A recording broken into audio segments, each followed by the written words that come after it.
gone on with... I don't need to look into. Well, look. Yesterday, where was it? It was yesterday. She turned around and said to me, I need to research my enemy. Yeah. So I researched my enemy, and the first thing that came up was her dead dad. Oh, Becca. So, like, what do you want me to do? And I figured out why you're so obsessed with Danny, isn't it? Because your dad's name was Danny, isn't it, Voldemort? That's why you're obsessed with Danny. You've got this weird obsession, like it's weird. But anyway,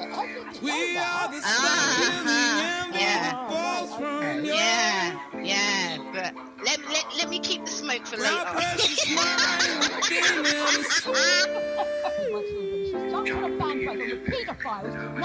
We are the hope that they take away from you. Yeah, like, fuck. None of us have ever done anything to the levels of what he's sort of done. You're obsessed with us. Esau, on the other hand, you're terrified of, aren't you? You are terrified of Esau. That note, big up in the super chat. Number 1999 from Arafina. But we are family. Hey. Hogshead trolls. Oh, wait, let me think that through. We are family. Hey. We've got all the Hogshead trolls with me. No, that doesn't fit. We are family. Hey. I've got Hogshead trolls all with me. No, one more time. We are family. Hey. I've got all Hogshead. No, I've got Hogshead trolls. I've got all Hogshead trolls with me. I've got all Hogshead trolls. I've been losing sleep at night because of what you did set my world alight. Set my world alight. Set my world alight. You were what's coming to you. I was searching, I was breaking, I was beaten by the devil in your sin. I was breaking, I was left out. You get what's coming to you. I was waiting to be played in. I was left to tell the devil that he can't win. I was searching, I was left out. You get what's coming to you. You get what's coming to you. You get what's coming to you.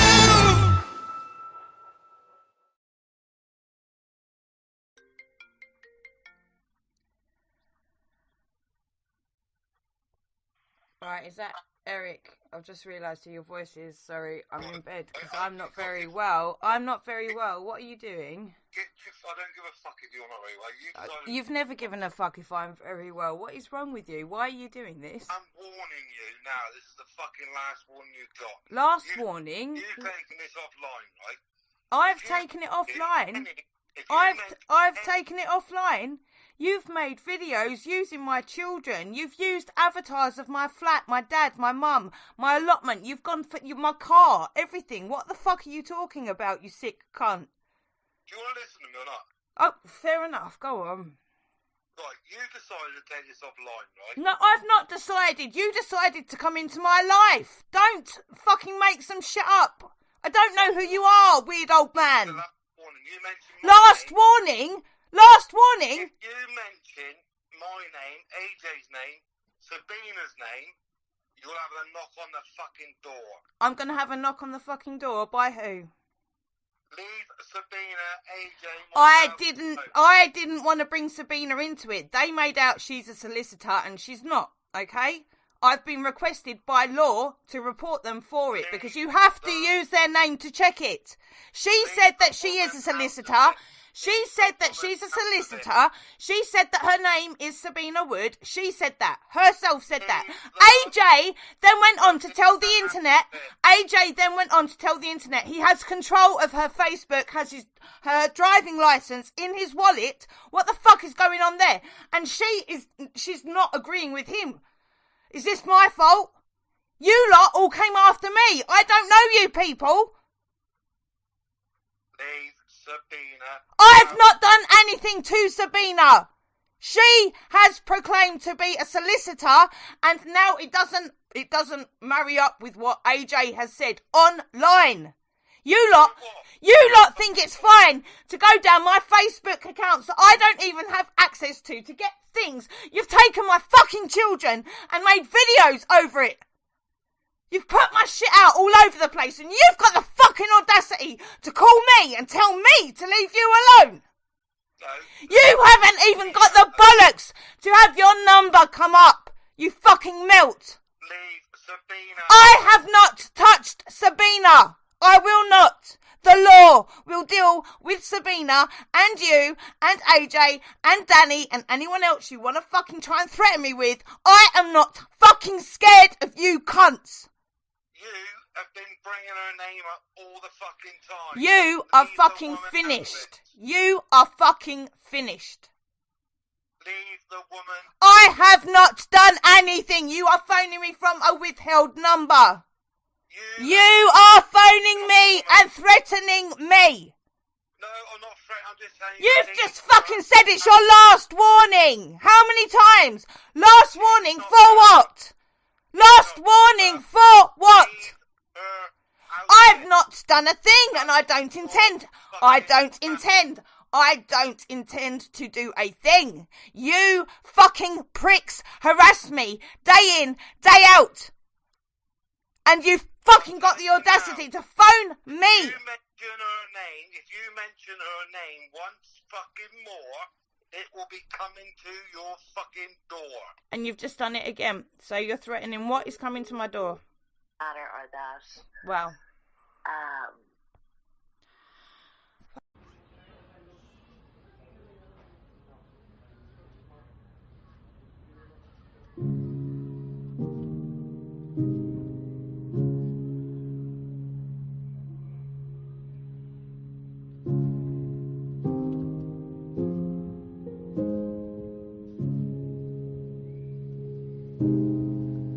Under a broken moon, we regaled what was. I watched the swallows bloom into a cloud of dust. Oh, brother, come be my keeper, hold me dear. Don't let the wreckage call what the wreckage was. Now let's just ride on highs while the moment's right. No, don't you fold my wings for the fear of flight in your eyes. You curled up guards while I ponder death. It feels like this war is our dawning. Don't let that lie outrun us yet. It feels like this war is our dawning. Waking up to find a forest. Summon your sight to get us now. Reaching out to find we lawless. Summon the fight to get us out. When all the world rained down on our safety's hood,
let that light outrun us yet. It feels like this war is our dawning.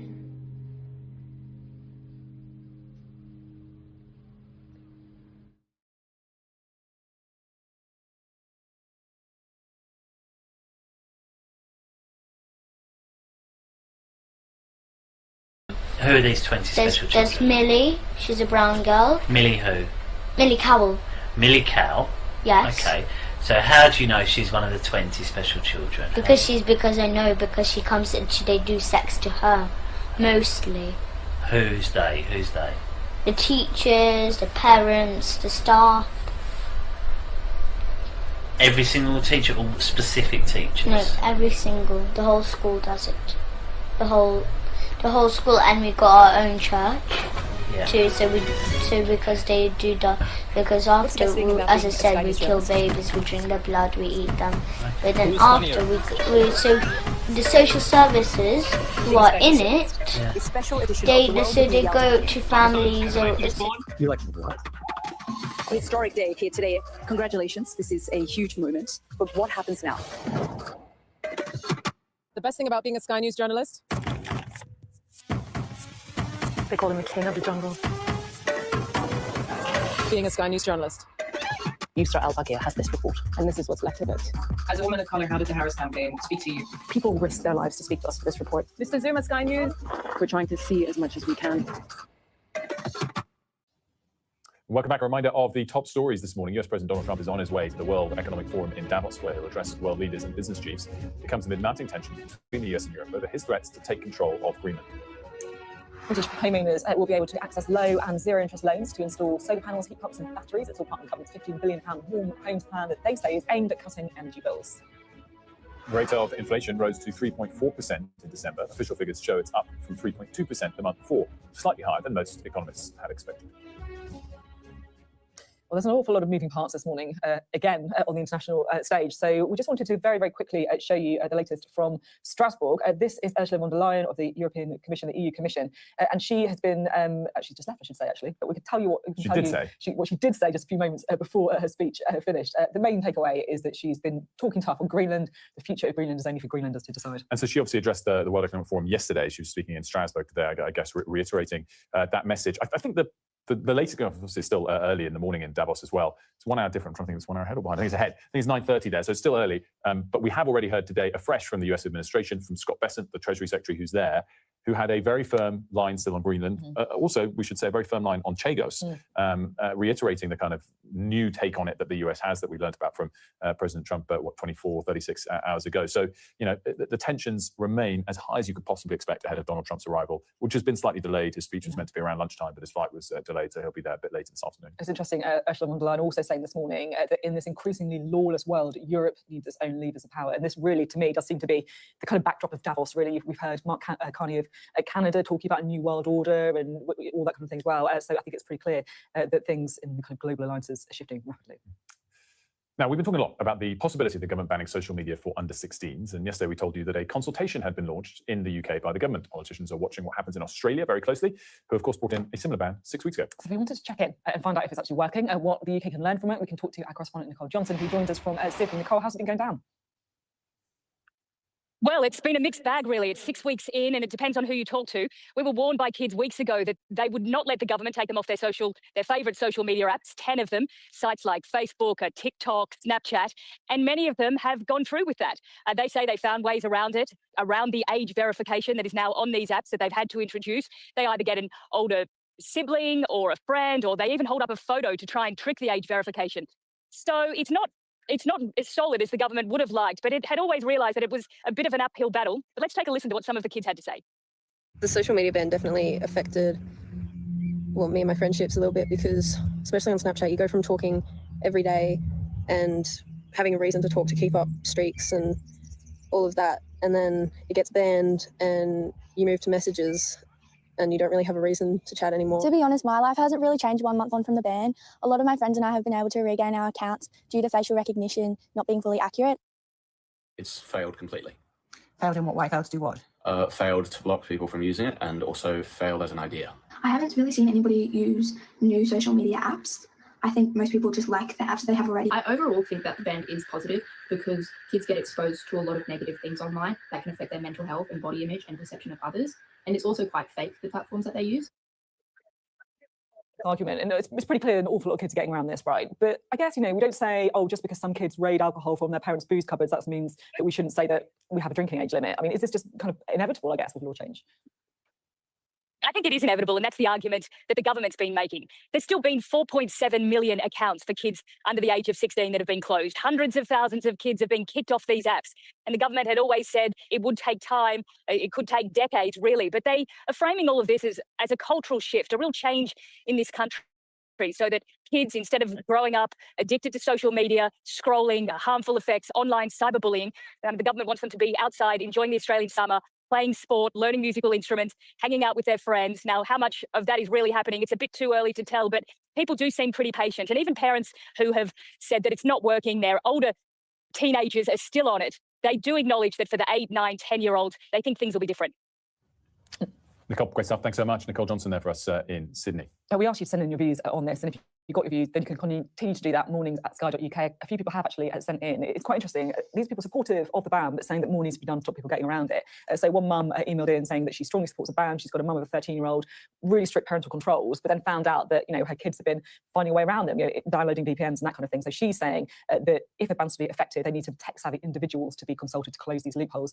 Philippe as well, also in favour of a ban, but saying clearly there's ways to dodge age-related bans, as is illustrated in a report from Australia. And he's suggesting using national insurance numbers that people have from birth in order to verify age. Much more controls, I guess, of people setting up social media sites, social media platform accounts in the first place. I guess it's another argument for some digital IDs as well. It's another way to enforce it, whether or not people like the sound of that or not. Let's discuss it more, because, of course, ministers are starting a consultation on whether to consider that tier or not. Baroness Keeley joins us, Chair of the Communications Digital Committee in the Lords. Very good morning to you. Thanks for joining us.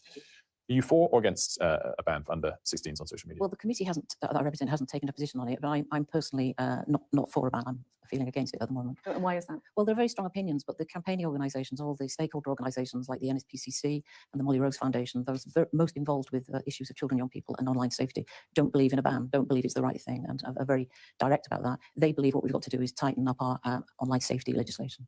Is it really an either-or thing, though? Like, you can say that, look, this online safety legislation is really important and also support a ban, right? It's not a reason to not have a ban, is it? You can, but they also believe it's too blunt a response. There's this thing about the cliff edge. You know, you're only postponing the age at which young people, you know, do access social media, and they will find ways around it. To postpone it?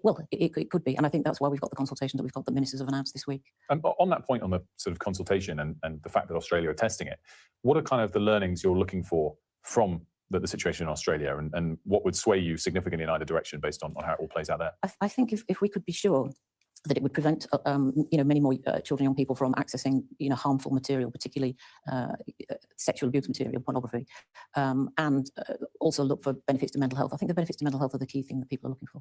Can I be honest? I'm a little bit puzzled as to why you're opposing it. Because on the one hand, you're saying that you're worried it's not going to work, that people, you know, will still access the internet. Then on the other hand, you say you're worried about cliff edge, and actually, so these feel like two contradictory concepts. I'm not actually clear. Yeah. Why do you personally, not the NSPCC, why do you personally oppose a ban? We had an inquiry into media literacy earlier this year, and we were working with a group of young people.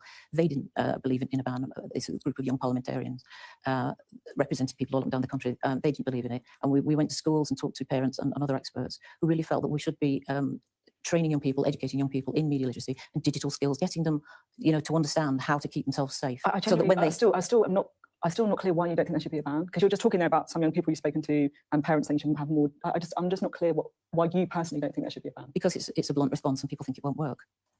What is the alternatives that we could be doing in the short term with the legislation that already exists? You mentioned tightening it or using the full forces behind it. Well, some of the things you talked about there, you talked about age verification, you talked about use of VPNs. These are all things which are in play and that we could be dealing with. But the biggest thing is just getting the tech platforms to actually do what they should do and not, you know, have harmful material and not have algorithms which are difficult and pushing, damaging. How's that going? I guess that's the thing, isn't it? Like, you could call out Elon Musk and say, let's take all this stuff down, and that's fine. That's but right. I guess the point is that we live in the real world. Yes, that's right. Well, Ofcom are you know, grappling with a new situation. I mean, the protections under the Online Safety Act only really came in a couple of months ago. I think people think because that legislation passed a long time ago, but it had a sort of staged implementation, and it's only really been there a couple of months. So, but I mean, continually we're asking, the committee I represent are asking Ofcom to tighten what they're doing and to just do more to keep children safe. My final question on this is just where you see the political balance on this. I mean, so many issues get very politicised, and I think even on the social media space, when it comes to sort of free speech, it's fairly politicised. When it comes to protecting young people online, is there at least hope that people are broadly united, broadly not sort of ideological about it, but much rather practical about it, or do you see this dividing quite a lot on party lines? Well, you couldn't cast it with party lines. You can do that today with the debate we've got and the vote we've got tonight. But on my committee, we've got all parties represented, and we all take this very seriously indeed. It's one of our most important priorities as a committee, and we will just continue to do what we can to try and keep children safe. And you're looking at AI in particular, right? Yes, that's a different inquiry. We're looking at AI and copyright at the moment. Okay, thank you very much indeed. Great to have you on the programme. Barbara Keeley there of that Important House of Lords committee. Now, it's almost 2 weeks since security forces in Iran opened fire on their own people in cities across the country. Relatively little is known about exactly what happened because the internet has been shut off for 13 days there. But we are still getting some new footage coming through, and with it, of course, new stories. Our international correspondent, John Sparks, has been taking a look at one of them. So this is a 17-year-old boy who was killed in the crackdown and his family's attempt to try and get his body back. A warning, his report does contain images viewers might find distressing.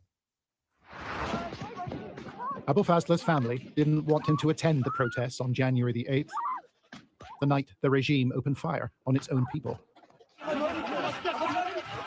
These images have only just emerged.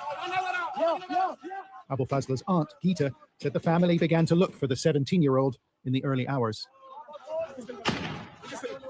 They tried to call him, they tried to go to police station, detention center, they tried to go to hospitals, any clinic around, but they weren't able to find him. The boy's brother approached a vehicle that belonged to the morgue. Where did all the nonsense go? Where did all the nonsense go? In 1984. Lurking on the World Wide Web. Lurking on the World Wide Web. Lurking on the World Wide Web. Waiting to open our kids' door.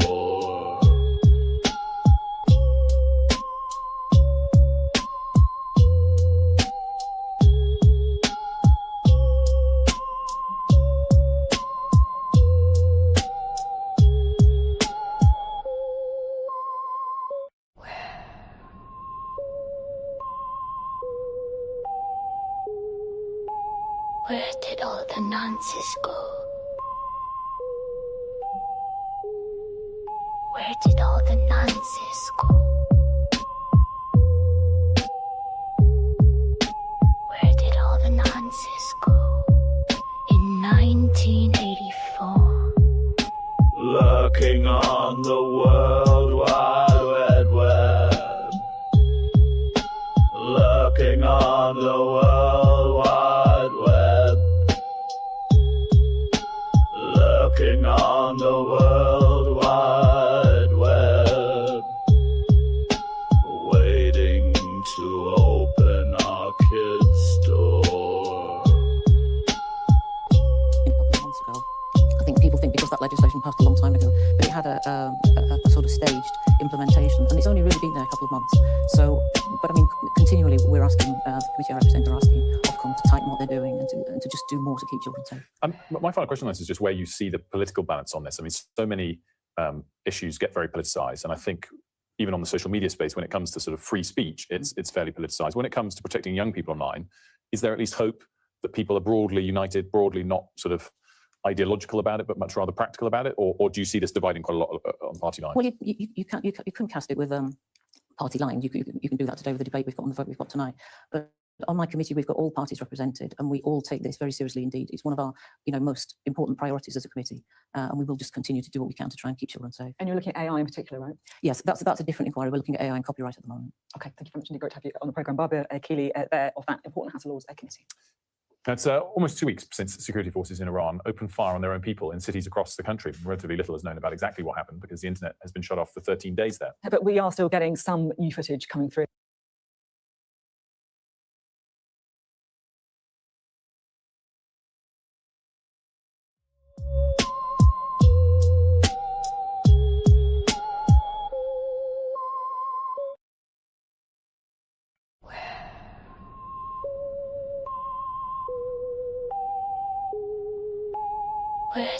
all the nonsense go? Where did all the nonsense go? Where did all the nonsense go? In 1984. Lurking on the World Wide Web. Lurking on the World Wide Web. Lurking on the World Wide Web. Waiting to open our kids' door.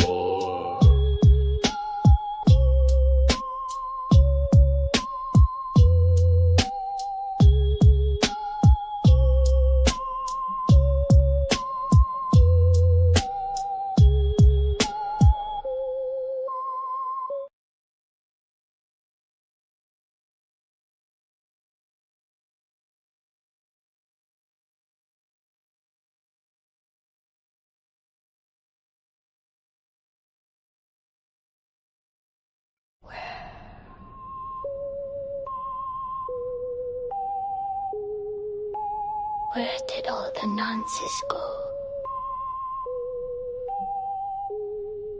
Where did all the nonsense go?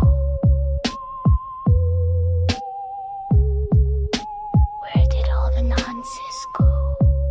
In 1984.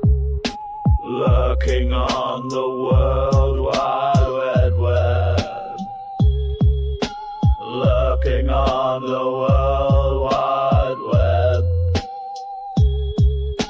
Lurking on the World Wide Web. Waiting to open our kids' door.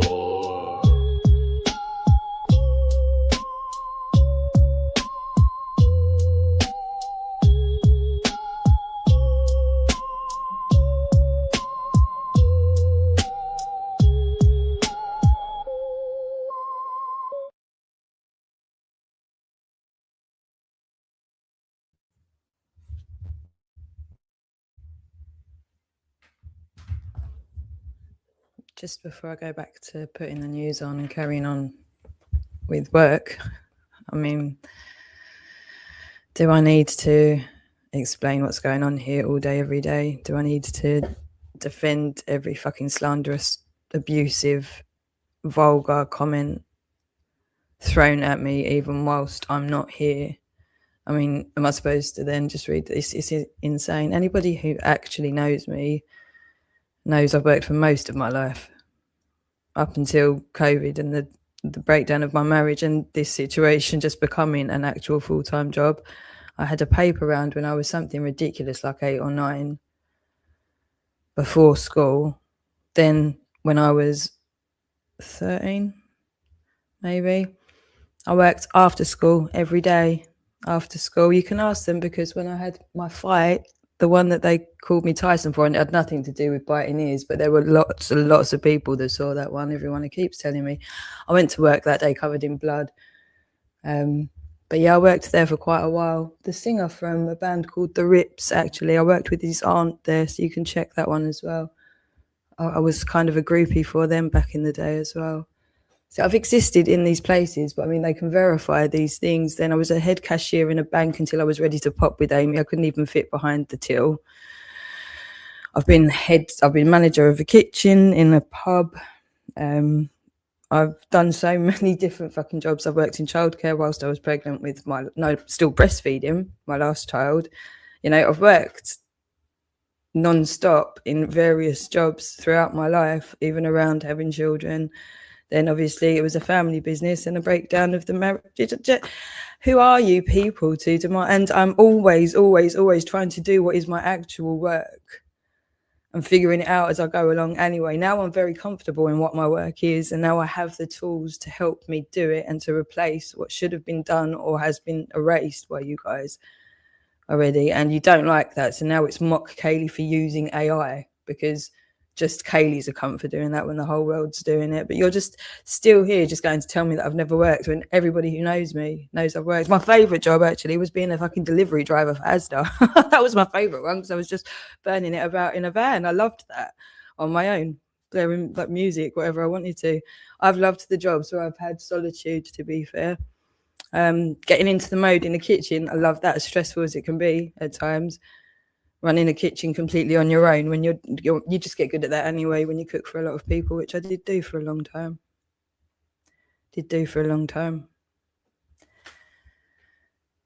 Wow, this is some sickness, isn't it? This is why I want this cunt dead.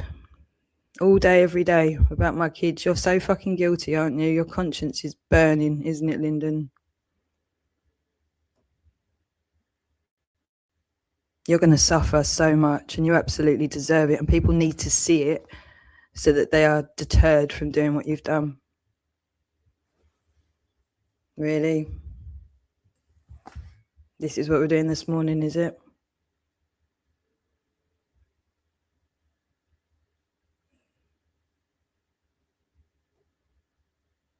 This is the plastic policeman, by the way. Oh, yeah, because this is fitting. This is Mark Rowley. Rowley, I had to say, I don't even know, don't care.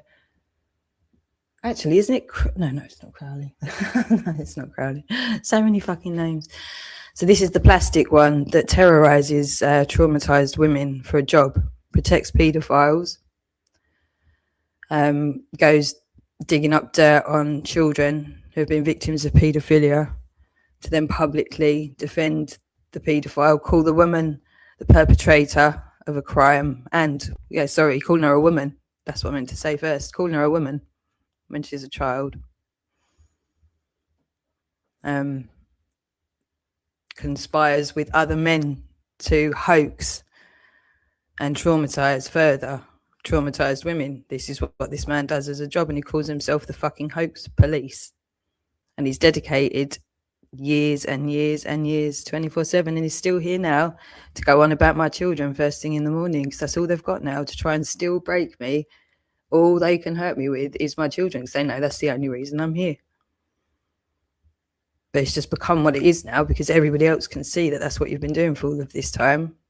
And everybody else can also see that's the only reason I'm still here. Nobody in their right mind would take this, would they? All day, every day for so many years. Why would I if I didn't have children? You can't experience the love necessary to care about the rest of the world unless you've given birth to children. That's why no man's ever going to fucking save the planet as far as I'm concerned. They've just not got it in them to do what's necessary. Once you've given birth to children and you actually love them, not these faker mothers that are still too obsessed and addicted to their games or their narcissism or for whatever else that's still distracting them from their absolute ultimate job, protecting the most precious thing. It's no fucking anti-man. To be fair, what am I supposed to make of men after my experience on this planet? You all need help as far as I'm concerned, and you can't get that from each other. You can get that from God and accepting you've got problems and allowing women to help you. I think that's all that can happen. I think the earth itself needs an absolutely motherly energy at the moment, and it's up to you whether or not you accept. The truth is the truth. Normal people can see what's going on, and they're very much going to be able to see what's going on here. And you're still just in with your digs. I mean, do you think this is going to help you? Like, people are going to recognize you very soon. You're going to be known, and people will be looking for you. And it's not going to be to shake your hand, Lyndon. There's not much else I can do. You've literally, I don't know, you honestly at this point have got an absolute fucking death wish. And it doesn't need to be like that, but you're doing it to yourself.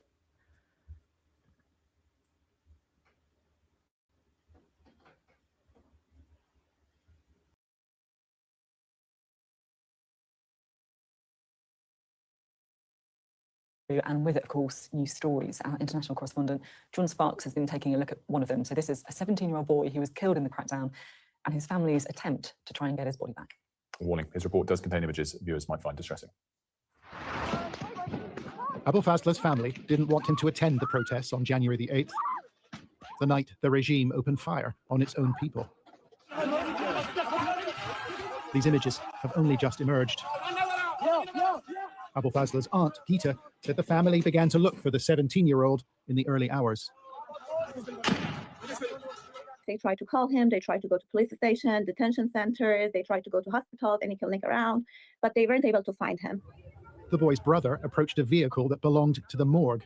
The crew were picking up bodies in the street. They told him we have 3 kids inside the morgue vehicle. 2 of them, they do have their family. We know the names, but one of them is anonymous with no name. And he opened the body bag and it was the face of his brother. And they find him that night. Neighbors told the family that they watched the young man die. They were trying to hit him with anything that they had in their hand, with the boots, with the butt of their gun, with everything, while he was bleeding for 40 minutes. And he was gasping for life, right? And then he passed away. More of John's report is available online, and we're going to be diving into it in a bit more detail next hour as well. Yeah, just so many of these are awful stories coming out. John Scott's covering that one in particular. Time now to have a look at the weather. You're looking happy. Well, the forecast looks good. So you've sorted the travel insurance then? All Clear Travel Insurance sponsors Sky News weather. It's going to be mild and unsettled this week, turning colder over the weekend, and it will be quite windy through the rush hour with prolonged rain and some mountain snow over northeastern Scotland, more in southwest. In between, though, most places look pretty fine, bar the odd, mainly coastal shower. Eastern Scotland will see some rain and hill snow clearing to the far north by midday, leaving most northern and central parts fine. Ireland, Wales and southern and central England, meanwhile, will see rain spreading from the southwest with brighter skies and a scattering of blustery showers following to the west coast of the country. It will be mild but windy, with coastal gales likely in the southwest and northeast. All Clear Travel Insurance proudly sponsors Sky News weather. Coming up, we're talking movies. We're in award season, so we'll talk to the chief executive of BAFTA, Jane Millichip, about this year's ceremony.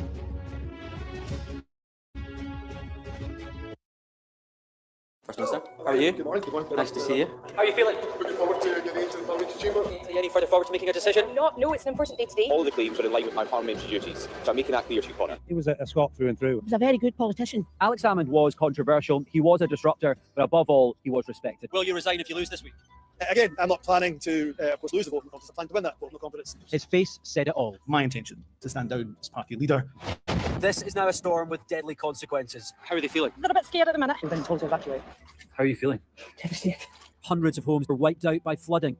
I'm Connor Gillis, Sky's Scotland correspondent. It's probably the darkest time in my life. Scott is 5 years sober after a cocaine addiction left him close to death. Scotland has a shameful record, worse than England, the worst in Europe. Why not just say you failed? Because then you might get more respect from families who've lost loved ones. This is where one of the UK's most prolific rapists thought he'd got away with murder. Sky News can reveal that former sex workers had told police he was sexually violent. My Emma. Free wherever you get your news. It's over, isn't it? The Americans say he is Rossi, a fraudster. This has been one of the most bizarre cases ever heard in a courtroom in this country. A dangerous murderer. Do you think you'll ever be able to forgive Andrew Ennis after this? She said she can forgive him, but as long as he's behind bars. By doing the right thing, it's destroyed your life. They terrorised me. They intimidated me. I'm so grateful. Sky News, the full story first. We did a pod together. They have a little hype brain going on. They've not had a good week. I've had a good week. There's a teaser there. A teaser. Okay, nothing to see here. Drama over. Full stop. Anyway, we'll get to that. She will be mortified. So she's the first female chancellor. I popped upstairs, made myself a cheese sandwich, and now I'm with you. Annalise has come dressed in the magenta of an electoral dysfunction. Available wherever you get your podcasts. The best thing about being a Sky News journalist?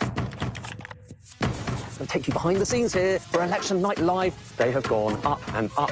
Being a Sky News journalist. Ed Conway, Sky News, is anyone going to talk to us? Mortgage rates did go up very sharply during your time in office. Here it is. First off, just the scale of what we're looking at. Our data shows it's been happening. Question is, why it hasn't been stopped? Hello again. It's now been a year since Donald Trump returned to the White House, and we can't stop talking about him because he keeps doing things that affect all of us. This is just another week where world affairs have been driven by the actions of the president. It's almost too much to keep up with. Well, our US correspondent Mark Stone has been looking back at the last 12 months, and here's a sizzle of his full report, which is well worth watching online. Donald J. Trump. This is going to be great television, I will say that. You don't have the cards right now. Many points were agreed to. Thank you very much, Vladimir. Indonesia, Malaysia. The longest federal government shutdown is passed. Came into our country illegally. We're going to take our capital back. We're taking it back. I'm not the only one who This took 3,000 years. Moment for America. They've been after this guy for years and years. The greatest were a spectacular civilization, fair and reciprocal. Never bend and never yield. I love this country. America is back. It's been an extraordinary 12 months. So much, so fast, so easy to miss the significance of moments that we're all living through. Easy, actually, to normalize it all. And so a year since his inauguration, let's take stock of this Trump presidency. Pause, reflect, project. Where does all this take America and the rest of us? As we said, well worth watching Mark's full report on that first year in office for Donald Trump, Mark II. It's available on the Sky News website and app, and we'll continue building up the coverage, of course, ahead of Donald Trump's speech in Davos later this afternoon. Now, this year's BAFTAs get underway next month, and the ceremony will be hosted by the Traitors US and Good Wife star Alan Cumming. Nominations are announced next week, with the stars of Hamnet and Marty Supreme among the favourites to win. Delighted to say joining us now to talk more about that and the work that BAFTA does more broadly is the Chief Exec of BAFTA, Jane Millerchip. Jane, very good morning to you. Thanks so much for joining us. Thank you. Good to be here. So we were just talking, so you announced the nominees for all of the awards next Tuesday. Correct. And then the awards themselves are on the 22nd of February. It's kind of a reminder of how intense the period is. So all of your voters will have to cast their votes in a sort of month space of time. Yeah, well, we encourage them to watch as many films and go to the cinema as much as they can, particularly in the fourth quarter of the year. The first round of voting is around Christmas time, and then we produce what we call the long list, which I think is a great thing to celebrate because when anybody says to me during the year, can you recommend a watch list? I always say, go back to the BAFTA long list. It's brilliant, it's varied, it's full of rich storytelling. And then we move to nominations, and we announce those on Tuesday, and then our voters have another opportunity to vote before the awards themselves on the 22nd of Feb. You obviously sit between the Globes, the Golden Globes that we've already had, and the Oscars to come. How important is that, and how strategic itself and British film, a significant place on the agenda? It's very strategic, and we work quite closely with the other awards bodies so that we don't, so that we all have a good date, as it were, and we collaborate with them because it's in all our interest that we all succeed. And for some years now, BAFTA has gone about 3 weeks before the Oscars, and we're seen increasingly as a bellwether for the Oscars. But we are probably the biggest international film awards alongside those big award ceremonies in the States, and we celebrate international film. But what makes us different is our Britishness, and we have a couple of categories in which we celebrate British film, outstanding British film and outstanding debut.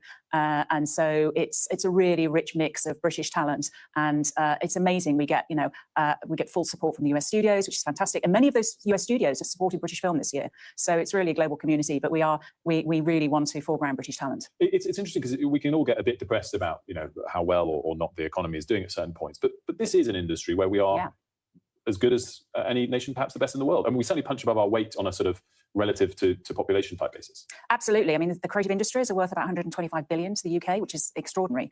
And you've seen in recent years that US studios have been building increasingly studios all over the UK. Our talent pipeline is seen as exceptional, particularly our craft.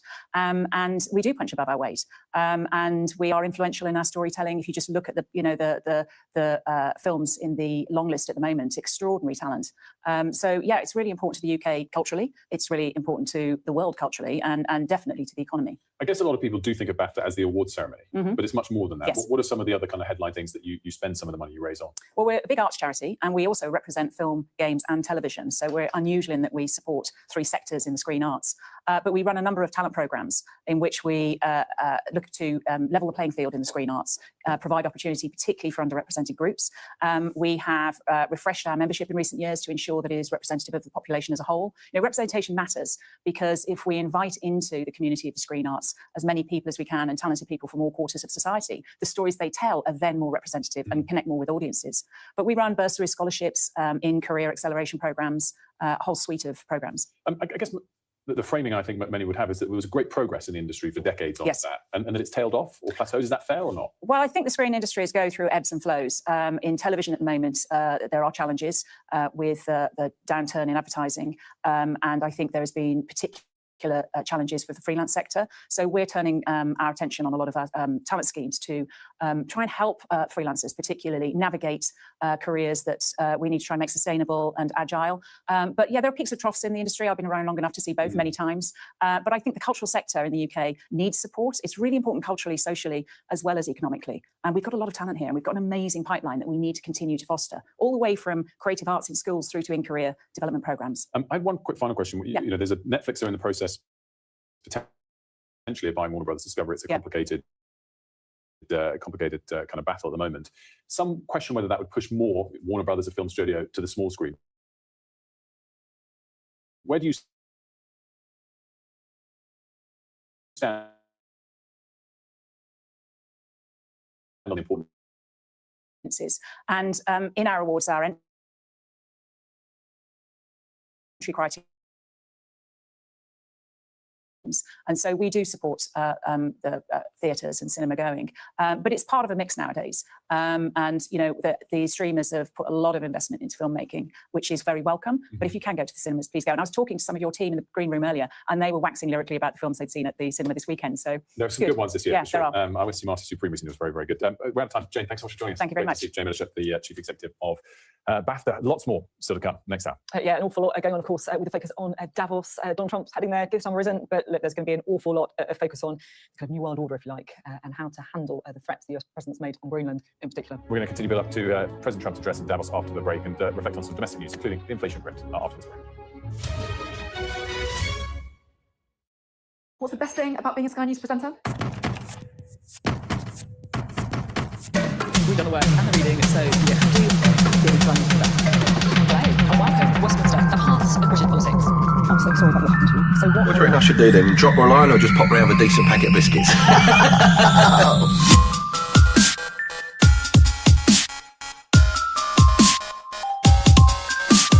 We'll spit it out.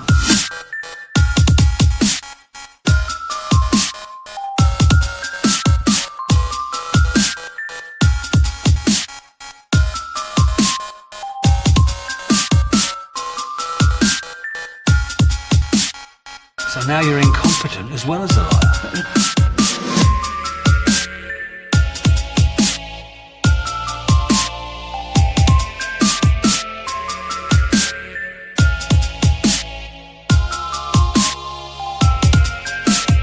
This man who you're great mate with, a thief and extorter. I wouldn't be surprised if he was a murderer. Same old Peggy, innit? Everyone else's fault.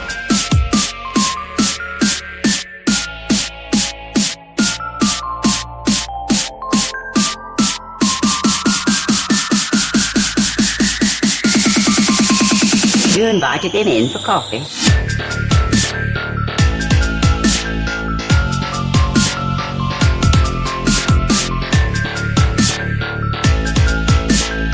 Same old Peggy, innit?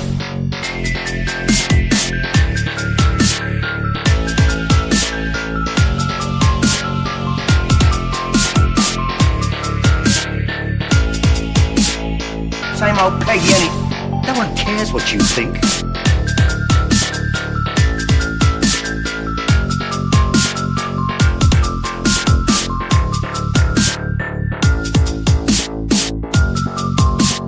Same old Peggy, innit?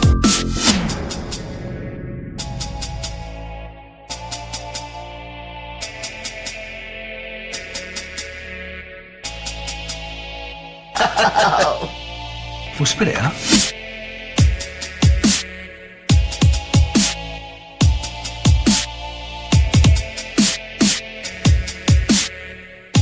Between you and me and the gatepost, she's quite keen on him, but you know her, she won't let on.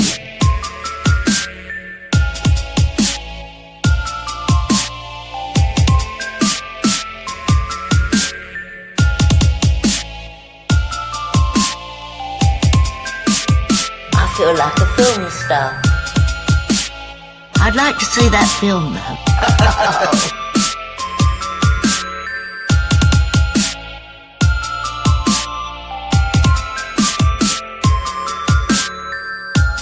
I made a mistake on a cake, and you half kill me. And when you've done that, you can empty the bins and clean out the sink.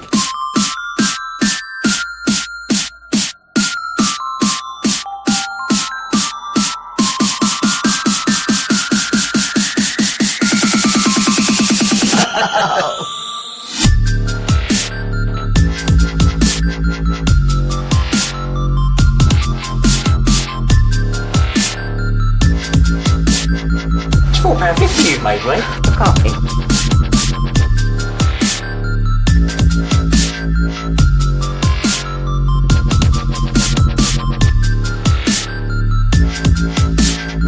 It's £4.50 you've made, Ray. No one cares what you think.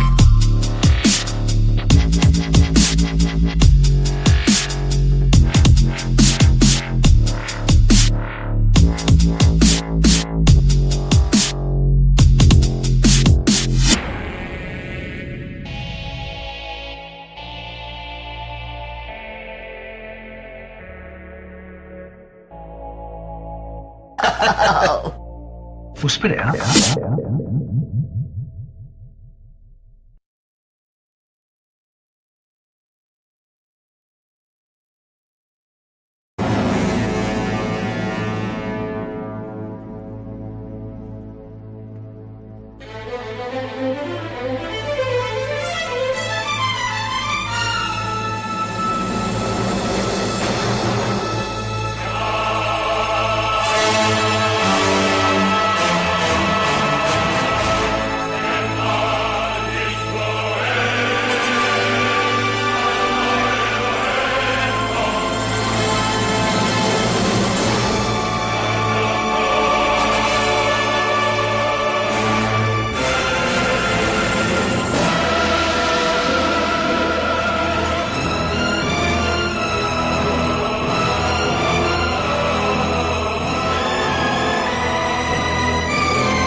bode well for you or for the rest of us, really. It just turns into a shouting match.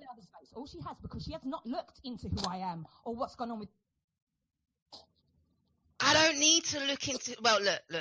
Yesterday, yesterday. Where was it? It was yesterday. She turned around and said to me, "I need to research my enemy." Yeah. So I researched my enemy, and the first thing that came up was her dead dad. So, like, what do you want me to do? And I figured out why you're so obsessed with Danny, isn't it? Because your dad's name was Danny, isn't it, Voldemort? That's why you're obsessed with Danny. You got this weird obsession, like it's weird. But anyway, I didn't know that. Yeah. Ah, right, okay. Yeah. But let me keep the smoke for later. With my children, she has jumped on a bandwagon with paedophiles, knows she's fucked up, and now all she does is go to my dead dad and kids.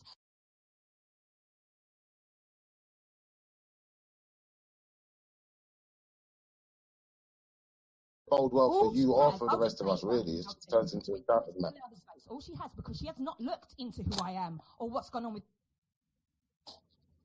I don't need to look into. Well, look. Yesterday, yesterday. Where was it? It was yesterday. She turned around and said to me, "I need to research my enemy." Yeah. So I researched my enemy, and the first thing that came up was her dead dad. So, like, what do you want me to do? And I figured out why you're so obsessed with Danny, isn't it? Because your dad's name was Danny, isn't it, Voldemort? That's why you're obsessed with Danny. You got this weird obsession, like it's weird. But anyway, I didn't know that. Yeah. Ah, right, okay. Yeah. But let me keep the smoke for later. With my children, she has jumped on a bandwagon with paedophiles, knows she's fucked up, and now all she does is go to my dead dad and kids.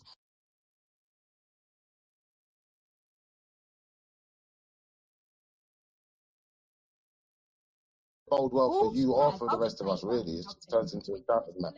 All she has, because she has not looked into who I am or what's gone on with. I don't need to look into. Well, look. Yesterday, yesterday. Where was it? It was yesterday. She turned around and said to me, "I need to research my enemy." Yeah. So I researched my enemy, and the first thing that came up was her dead dad. So, like, what do you want me to do? And I figured out why you're so obsessed with Danny, isn't it? Because your dad's name was Danny, isn't it, Voldemort? That's why you're obsessed with Danny. You got this weird obsession, like it's weird. But anyway, I didn't know that. Yeah. Ah, right, okay. Yeah. But let me keep the smoke for later. With my children, she has jumped on a bandwagon with paedophiles, knows she's fucked up, and now all she does is go to my dead dad and kids.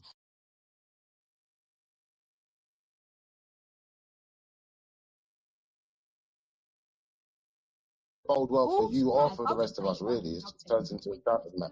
All she has, because she has not looked into who I am or what's gone on with.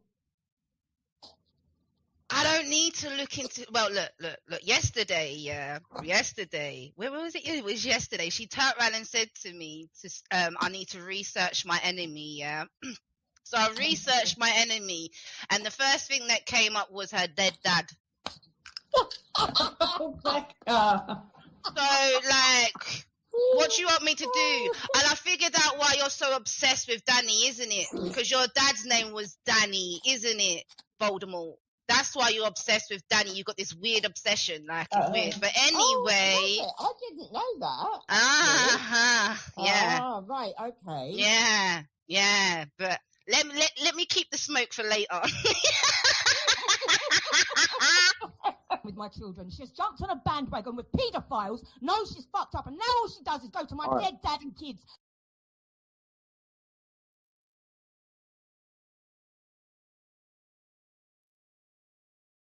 Bode well for you or for the rest of us, really. It just turns into a doubted man. All she has, because she has not looked into who I am or what's gone on with. I don't need to look into. Well, look. Yesterday, yesterday. Where was it? It was yesterday. She turned around and said to me, "I need to research my enemy." Yeah. So I researched my enemy, and the first thing that came up was her dead dad. So, like, what do you want me to do? And I figured out why you're so obsessed with Danny, isn't it? Because your dad's name was Danny, isn't it? Voldemort. That's why you're obsessed with Danny. You got this weird obsession, like it's weird. But anyway, I didn't know that. Yeah. Ah, right, okay. Yeah. But let me keep the smoke for later. With my children, she's jumped on a bandwagon with paedophiles, knows she's fucked up, and now all she does is go to my dead dad and kids.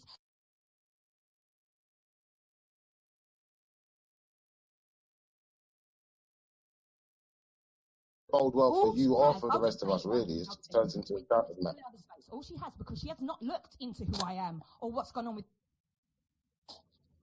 I don't need to look into. Well, look. Yesterday, where was it? It was yesterday. She turned around and said to me, "I need to research my enemy." Yeah. So I researched my enemy, and the first thing that came up was her dead dad. So, like, what do you want me to do? And I figured out why you're so obsessed with Danny, isn't it? Because your dad's name was Danny, isn't it? Voldemort. That's why you're obsessed with Danny. You got this weird obsession, like it's weird. But anyway, I didn't know that. Yeah. Ah, right, okay. Yeah. But let me keep the smoke for later. With my children, she's jumped on a bandwagon with paedophiles, knows she's fucked up, and now all she does is go to my dead dad and kids.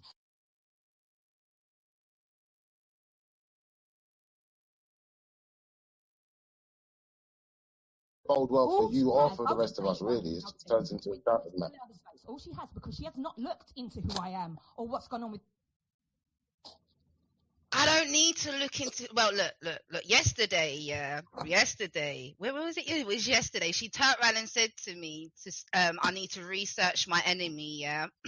So I researched my enemy, and the first thing that came up was her dead dad.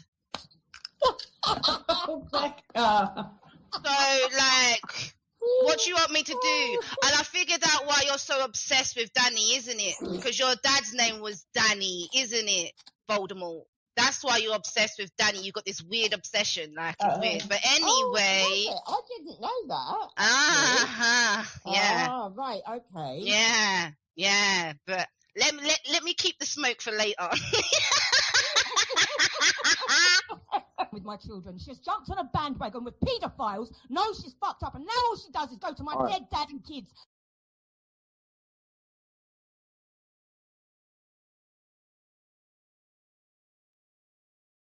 Bode well for you or for the rest of us, really. It just turns into a doubted man. All she has, because she has not looked into who I am or what's gone on with. I don't need to look into. Well, look. Yesterday, where was it? It was yesterday. She turned around and said to me, "I need to research my enemy." Yeah. So I researched my enemy, and the first thing that came up was her dead dad. So, like, what do you want me to do? And I figured out why you're so obsessed with Danny, isn't it? Because your dad's name was Danny, isn't it? Voldemort. That's why you're obsessed with Danny. You got this weird obsession, like it's weird. But anyway, I didn't know that. Yeah. Ah, right, okay. Yeah. But let me keep the smoke for later. With my children, she's jumped on a bandwagon with paedophiles, knows she's fucked up, and now all she does is go to my dead dad and kids.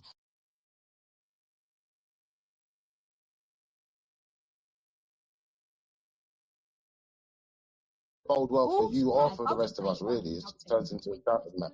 All she has, because she has not looked into who I am or what's gone on with. I don't need to look into. Well, look. Yesterday, where was it? It was yesterday. She turned around and said to me, "I need to research my enemy." Yeah. So I researched my enemy, and the first thing that came up was her dead dad. So, like, what do you want me to do? And I figured out why you're so obsessed with Danny, isn't it? Because your dad's name was Danny, isn't it? Voldemort. That's why you're obsessed with Danny. You got this weird obsession, like it's weird. But anyway, I didn't know that. Yeah. Ah, right, okay. Yeah. But let me keep the smoke for later. With my children, she's jumped on a bandwagon with paedophiles, knows she's fucked up, and now all she does is go to my dead dad and kids.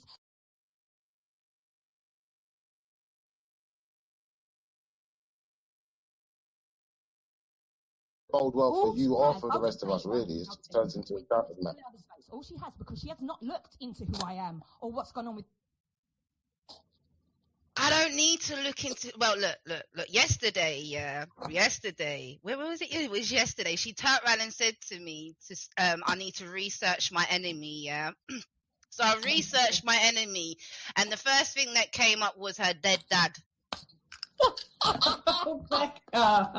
So, like, what do you want me to do? And I figured out why you're so obsessed with Danny, isn't it? Because your dad's name was Danny, isn't it? Voldemort. That's why you're obsessed with Danny. You got this weird obsession, like it's weird. But anyway, I didn't know that. Yeah. Ah, right, okay. Yeah. But let me keep the smoke for later. With my children, she's jumped on a bandwagon with paedophiles, knows she's fucked up, and now all she does is go to my dead dad and kids.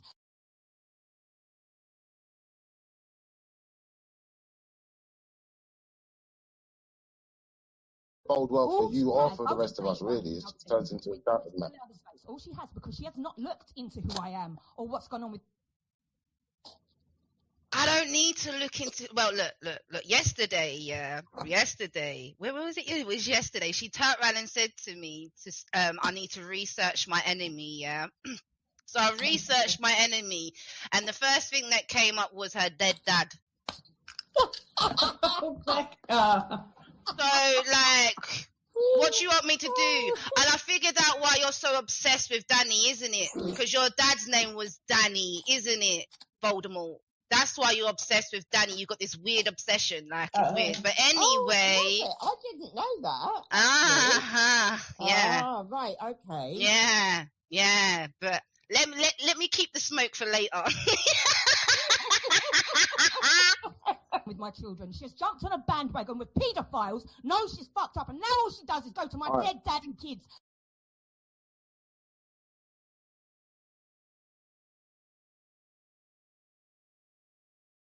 Bode well for you or for the rest of us, really. It just turns into a doubt match. All she has, because she has not looked into who I am or what's gone on with. I don't need to look into. Well, look. Yesterday, where was it? It was yesterday. She turned around and said to me, "I need to research my enemy." Yeah. So I researched my enemy, and the first thing that came up was her dead dad. So, like, what do you want me to do? And I figured out why you're so obsessed with Danny, isn't it? Because your dad's name was Danny, isn't it? Voldemort. That's why you're obsessed with Danny. You got this weird obsession, like it's weird. But anyway, I didn't know that. Yeah. Ah, right, okay. Yeah. But let me keep the smoke for later. With my children, she's jumped on a bandwagon with paedophiles, knows she's fucked up, and now all she does is go to my dead dad and kids.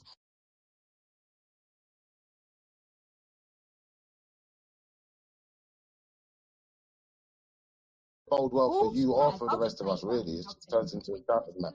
All she has, because she has not looked into who I am or what's gone on with. I don't need to look into. Well, look. Yesterday, where was it? It was yesterday. She turned around and said to me, "I need to research my enemy." Yeah. So I researched my enemy, and the first thing that came up was her dead dad. So, like, what do you want me to do? And I figured out why you're so obsessed with Danny, isn't it? Because your dad's name was Danny, isn't it? Voldemort. That's why you're obsessed with Danny. You got this weird obsession, like it's weird. But anyway, I didn't know that. Yeah. Ah, right, okay. Yeah. But let me keep the smoke for later. With with my children. She's jumped on a bandwagon with paedophiles, knows she's fucked up, and now all she does is go to my dead dad and kids.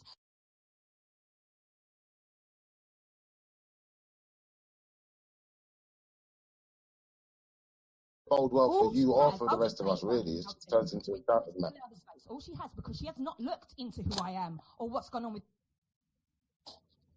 I don't need to look into. Well, look. Yesterday, where was it? It was yesterday. She turned around and said to me, "I need to research my enemy." Yeah. So I researched my enemy, and the first thing that came up was her dead dad. So, like, what do you want me to do? And I figured out why you're so obsessed with Danny, isn't it? Because your dad's name was Danny, isn't it? Voldemort. That's why you're obsessed with Danny. You got this weird obsession, like it's weird. But anyway, I didn't know that. Yeah. Ah, right, okay. Yeah. But let me keep the smoke for later. With my children, she's jumped on a bandwagon with paedophiles, knows she's fucked up, and now all she does is go to my dead dad and kids.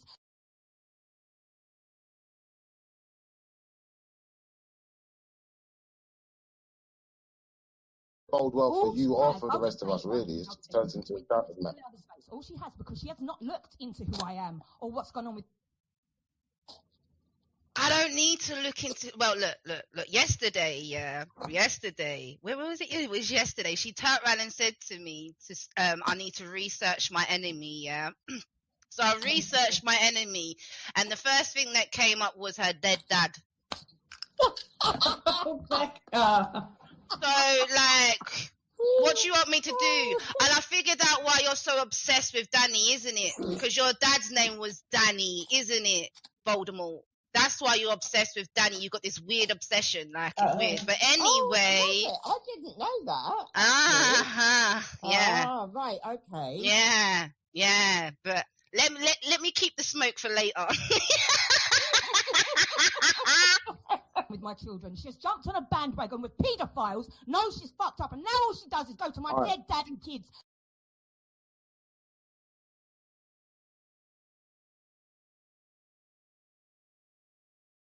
Bode well for you or for the rest of us, really. It just turns into a doubting match.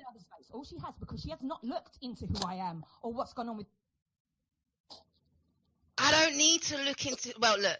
Yesterday, where was it? It was yesterday. She turned around and said to me, "I need to research my enemy." Yeah. So I researched my enemy, and the first thing that came up was her dead dad. So, like, what do you want me to do? And I figured out why you're so obsessed with Danny, isn't it? Because your dad's name was Danny, isn't it? Voldemort. That's why you're obsessed with Danny. You got this weird obsession, like it's weird. But anyway, I didn't know that. Yeah. Ah, right, okay. Yeah. But let me keep the smoke for later. With my children, she's jumped on a bandwagon with paedophiles, knows she's fucked up, and now all she does is go to my dead dad and kids.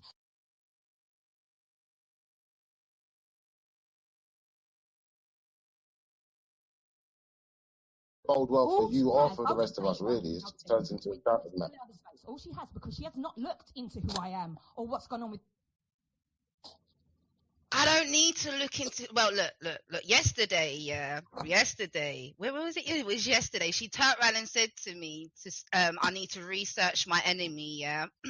So I researched my enemy, and the first thing that came up was her dead dad. So, like, what do you want me to do? And I figured out why you're so obsessed with Danny, isn't it? Because your dad's name was Danny, isn't it? Voldemort.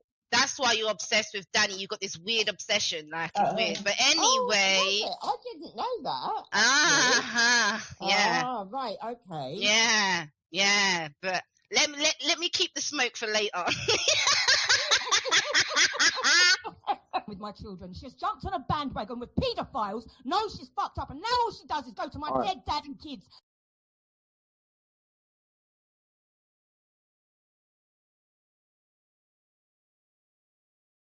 bode well for you or for the rest of us, really. It just turns into a shouting match. All she has, because she has not looked into who I am or what's gone on with. I don't need to look into. Well, look. Yesterday, where was it? It was yesterday. She turned around and said to me, "I need to research my enemy." Yeah. So I researched my enemy, and the first thing that came up was her dead dad. Oh my God. So, like, what do you want me to do? And I figured out why you're so obsessed with Danny, isn't it? Because your dad's name was Danny, isn't it? Voldemort. That's why you're obsessed with Danny. You got this weird obsession, like it's weird. But anyway, I didn't know that. Yeah. Ah, right, okay. Yeah. But let me keep the smoke for later. With my children, she's jumped on a bandwagon with paedophiles, knows she's fucked up, and now all she does is go to my dead dad and kids.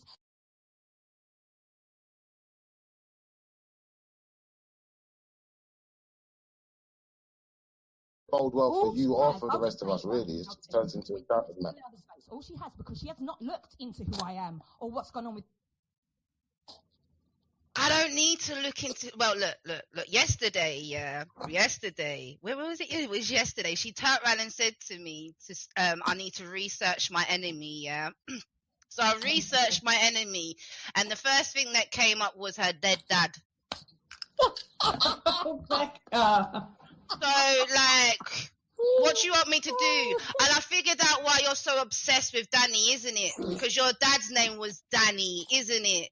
Voldemort. That's why you're obsessed with Danny. You got this weird obsession, like it's weird. But anyway, I didn't know that. Yeah. Ah, right, okay. Yeah. But let me keep the smoke for later. With my children, she's jumped on a bandwagon with paedophiles, knows she's fucked up, and now all she does is go to my dead dad and kids.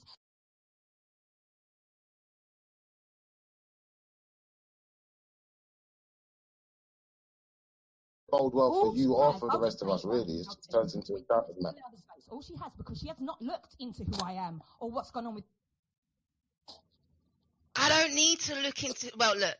Yesterday, where was it? It was yesterday. She turned around and said to me, "I need to research my enemy." Yeah. So I researched my enemy, and the first thing that came up was her dead dad. Oh my God. So, like, what do you want me to do? And I figured out why you're so obsessed with Danny, isn't it? Because your dad's name was Danny, isn't it? Voldemort. That's why you're obsessed with Danny. You got this weird obsession, like it's weird. But anyway, I didn't know that. Yeah. Ah, right, okay. Yeah. But let me keep the smoke for later. With my children, she's jumped on a bandwagon with paedophiles, knows she's fucked up, and now all she does is go to my dead dad and kids.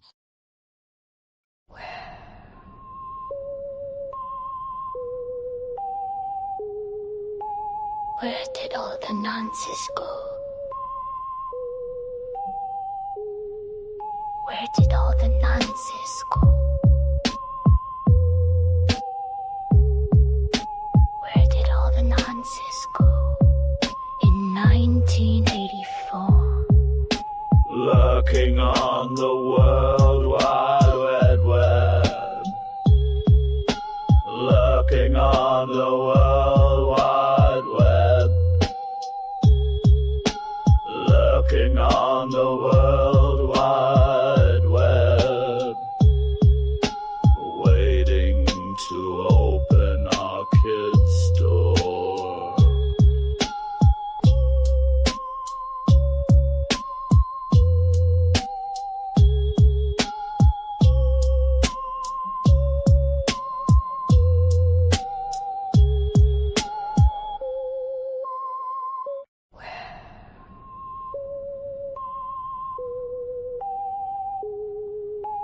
Where did all the nonsense go? Where did all the nonsense go? Where did all the nonsense go? In 1984. Lurking on the World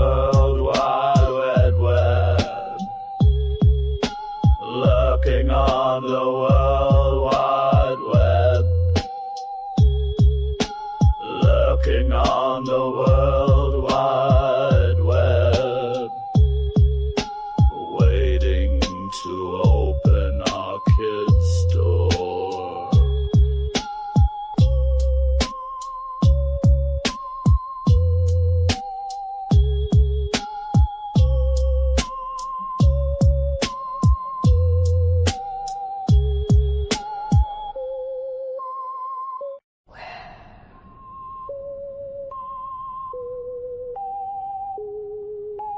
Where did all the nonsense go? Where did all the nonsense go? Where did all the nonsense go? In 1984. Lurking on the World Wide Web, lurking on the World Wide Web, lurking on the World Wide Web, waiting to open our kids' door.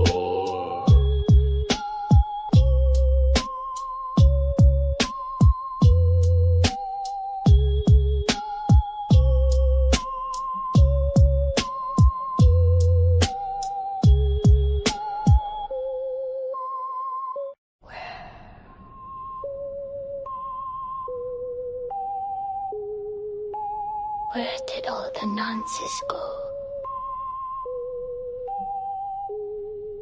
Where did all the nonsense go? Where did all the nonsense go? In 1984. Lurking on the World Wide Web, lurking on the World Wide Web, lurking on the World Wide Web, waiting to open our kids' door.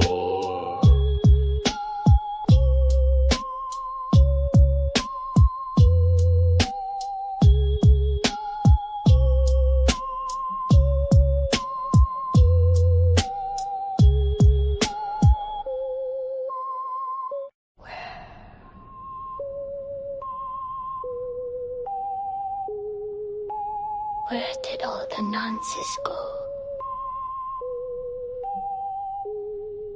Where did all the nonsense go? Where did all the nonsense go? In 1984. Lurking on the World Wide Web, lurking on the World Wide Web, lurking on the World Wide Web, waiting to open our kids' door.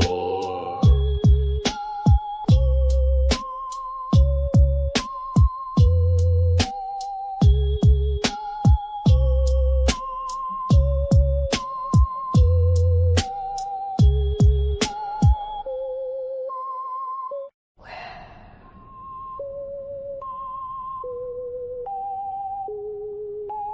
Where did all the nonsense go?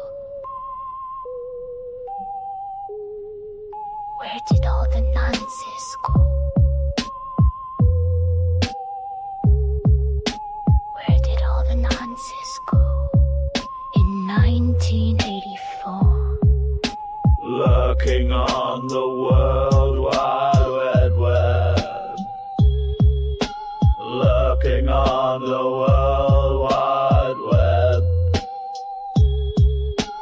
lurking on the World Wide Web, waiting to open our kids' door.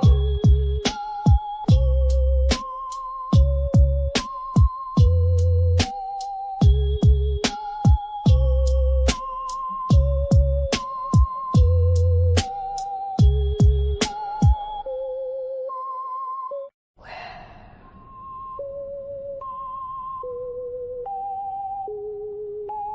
Where did all the nonsense go? Where did all the nonsense go? Where did all the nonsense go? In 1984.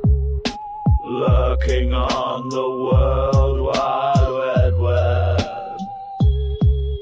Lurking on the World Wide Web. Lurking on the World Wide Web. Waiting to open our kids' door.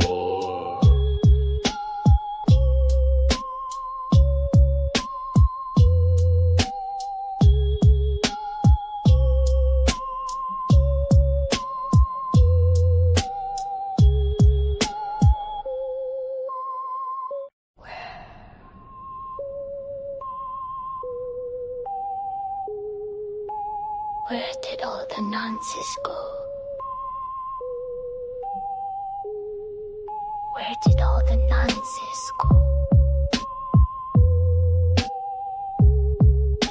Where did all the nonsense go?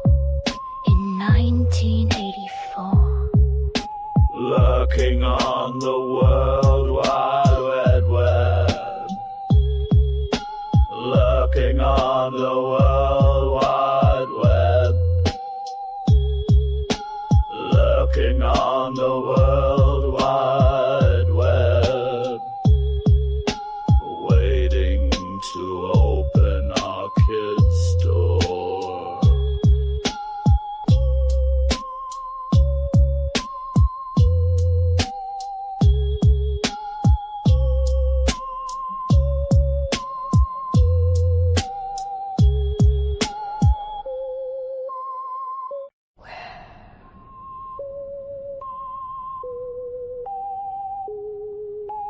Where did all the nonsense go? Where did all the nonsense go? Where did all the nonsense go? In 1984. Lurking on the World Wide Web. Lurking on the World Wide Web. Lurking on the World Wide Web. Waiting to open our kids' door. It's really unusual. Morning, with Richard from France. Crack on, let's get started.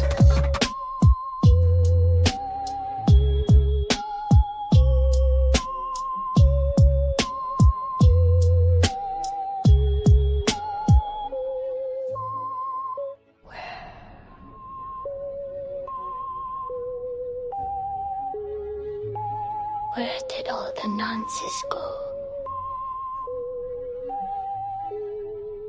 Where did all the nonsense go? Where did all the nonsense go? In 1984.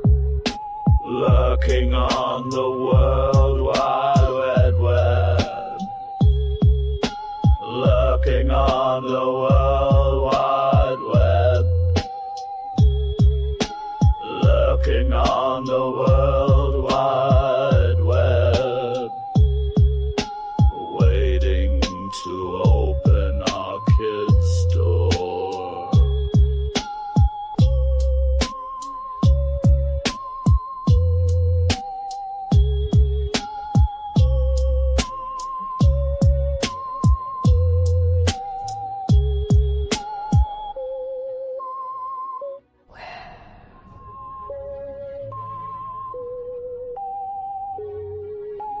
Where did all the nonsense go?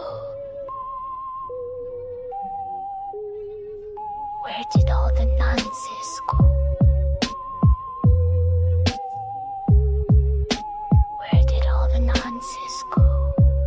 In 1984. Lurking on the World Wide Web. Lurking on the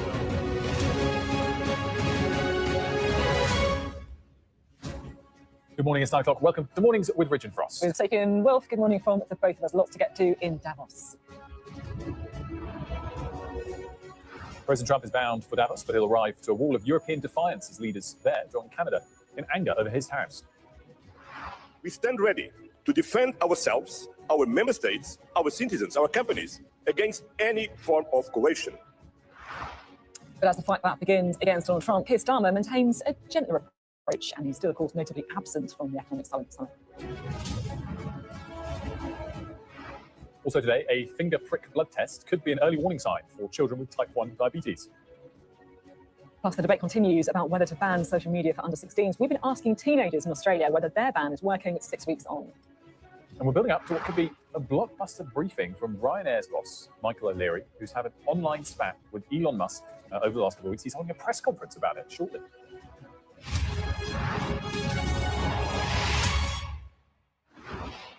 Good morning, welcome to the programme. Donald Trump is on his way to Davos, where he's going to be joining world leaders at the World Economic Forum in, look, it's a critical moment for the future of the transatlantic alliance. Well, before leaving Washington, the president said that the world would find out when asked how far he was willing to go to acquire Greenland. He'll make a speech later today. And the mood in Davos is pretty serious, as you'd expect, because the stakes are so high. This morning, there's already been some tough talk from European leaders, both from Davos and also Strasbourg today. We must deal with the world as it is now, which brings me to the second reality and imperative for Europe, and that is to speed up our push for independence. Whether in our economy or in our security, whether on technology or democracy, we have to be strong in shaping ourselves if we don't want to shape the world around us. Greenland is home to a free and sovereign people. It is a nation with its sovereignty and its right to territorial integrity, and the future of Greenland is only for the Greenlanders to decide. We are united around the principles of international law, territorial integrity, and national sovereignty. Second, we are united in full support and solidarity with the Kingdom of Denmark and with Greenland. Only they, Denmark and Greenland, can decide on their future. Third, we recognize that there is a shared transatlantic interest in peace and security in the Arctic, notably working through NATO. Fourth, further tariffs would undermine transatlantic relations and are incompatible with the EU-US agreement. Fifth, we stand ready to defend ourselves, our member states, our citizens, our companies against any form of coercion. And the European Union has the power and the tools to do so. Look, I don't think it's any exaggeration to say that those kind of post-war alliances, consensuses are now been looked at with fresh eyes by just about everybody. That is the backdrop to Donald Trump arriving in Davos and giving the speech that he's going to be doing. Yeah, he's going to be giving that speech a little bit later than expected the day after his flight was turned around 40 minutes in.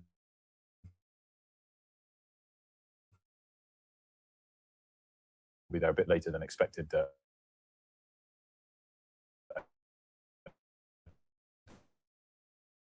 don't think we have his. Davos, the biggest networking event on the planet. It's where the global elites come. And frankly, Donald Trump and his populist administration enjoy coming here. This will be his third webcam. A couple of days going to be late, as you say, because of those technical issues with his aircraft. And European leaders are holding their breath. Donald Trump, in that astonishing press conference, that impromptu press conference, the sort of press conference he holds before he leaves for a trip, made some striking remarks, and he doubled down on his ambition to acquire Greenland. And yesterday, we did hear Mark Carney, the Prime Minister of Canada, used quite tough words. He said that the world order, the sort of world order as we've known it, is finished, and we shouldn't pretend like it still exists. Emmanuel Macron sent a very similar message. He said that, you know, we don't appreciate bullying. So they are not necessarily using Donald Trump's name, but they're sending very direct messages to him.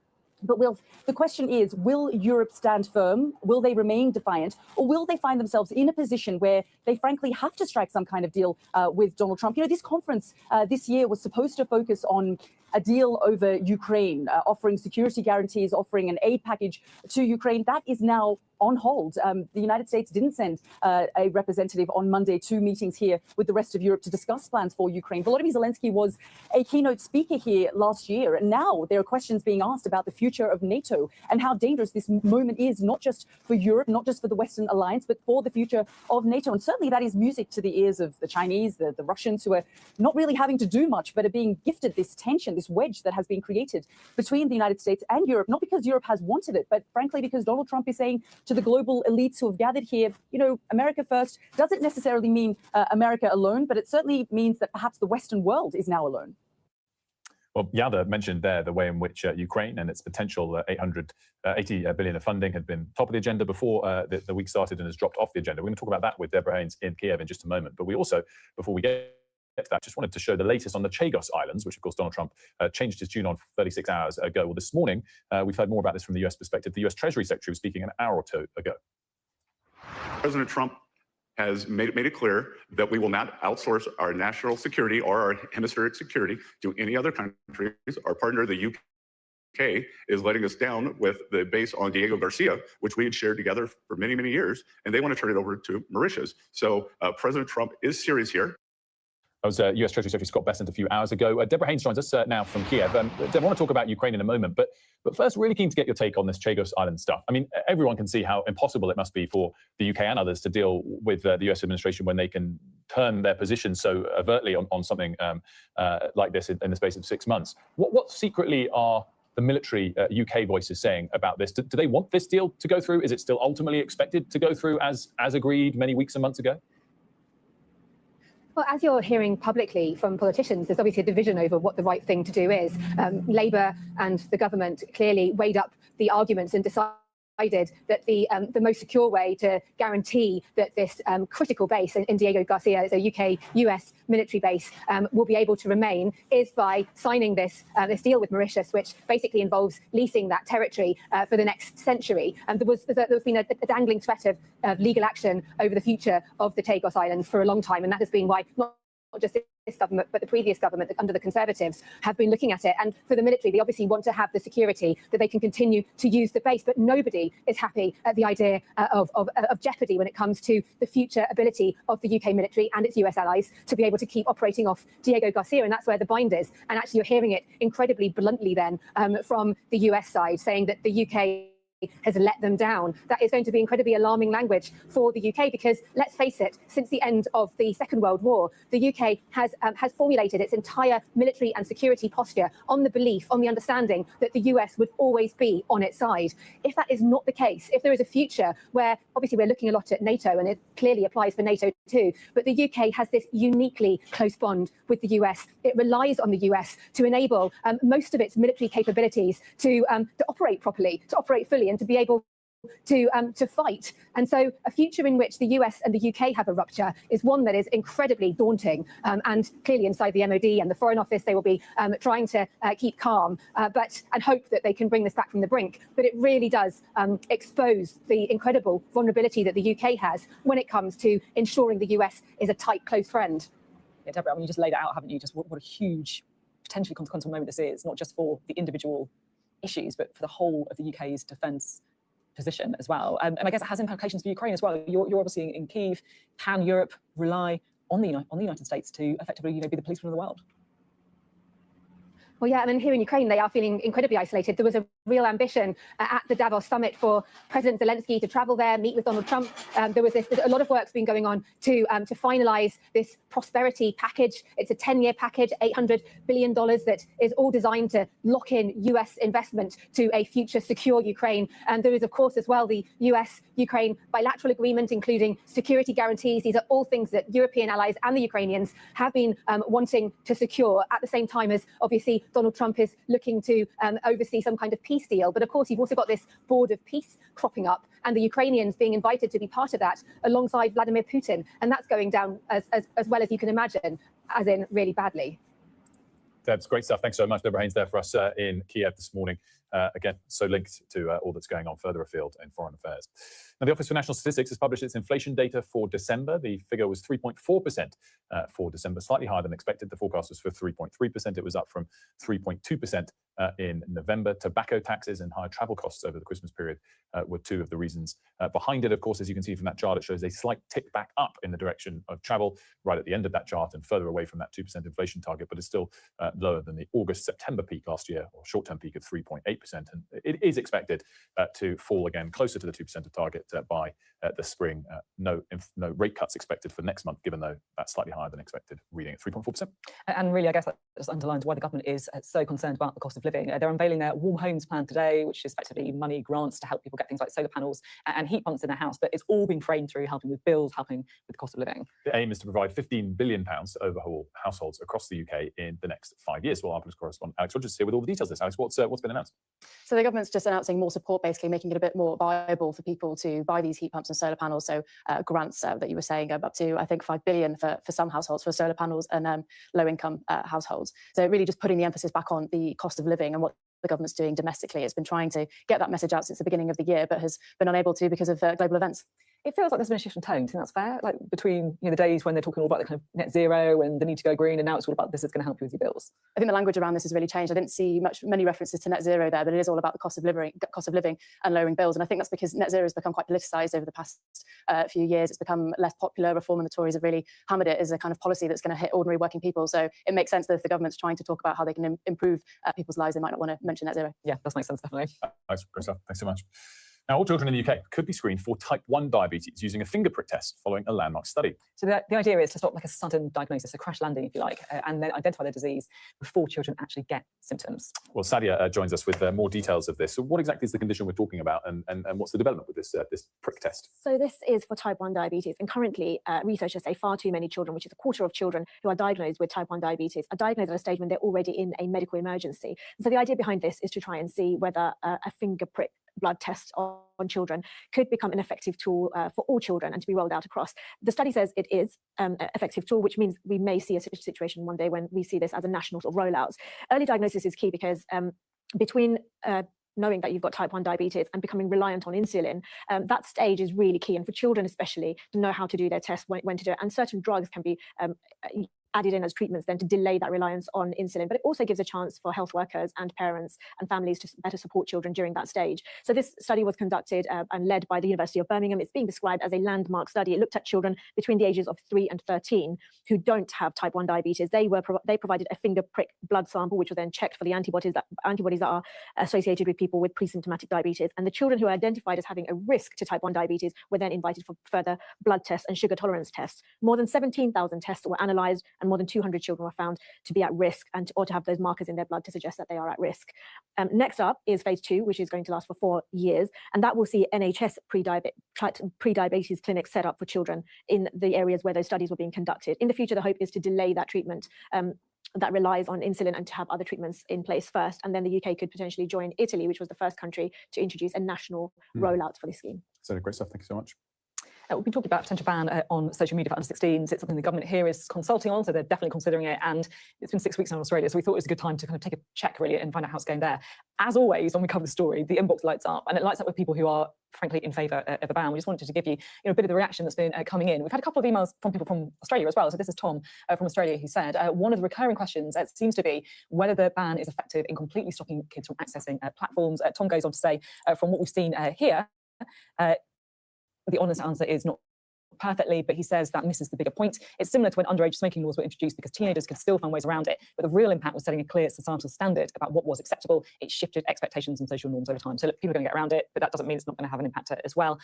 Gemma emailed in, again, someone who strongly supports the ban, who says, as a mum of a 13-year-old, I've been doing everything in my power to keep them off social media, implementing strict parental controls at home, but then finding out that her kid had found a way around the controls. She said a simple policy won't suffice. They only teach children that they can break the law without consequences. So she's in favour of a ban, but she just says that actually, look, we need to just really kind of toughen it up to make sure it works. And then finally, we got this in from Sheila, who had a suggestion of her own. Why doesn't the government set up a site that allows social media for school children, controlling what time it's available each day, the way their screen time can be controlled, only accessible in certain hours? And she also said it's a way to only allow certain subjects like ads, focusing on child safety organisations. You're right, it always lights up the inbox this. Also highlights, maybe not surprisingly, but we've got quite a few viewers in Australia. Yeah. My favourite one from Australia this morning comes from Mike Hawke, which is also quite a good Australian name. Sounds like the opening batsman for the cricket team, who just says, thanks, just says, I live down under and I really love your show. Yeah, we like that. Cheers, Mike. Thanks for watching. Don't email us about the Ashes, though. I was going to say, we'll let you win the Ashes for more praise like that. Anyway, great to get your emails. Always get in touch, mornings at sky.uk.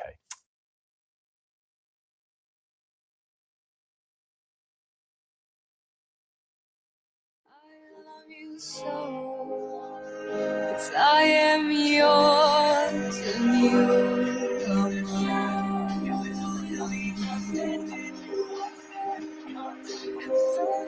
I'll hold you, my dear. Private sessions that you and Jake. Get on your car, we'll be having in the future. I felt it always a privilege to listen to two great minds discussing topical issues that were 5 years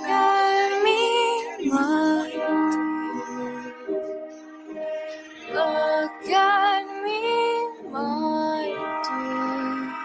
I love you so. 'Cause I am yours and you are mine.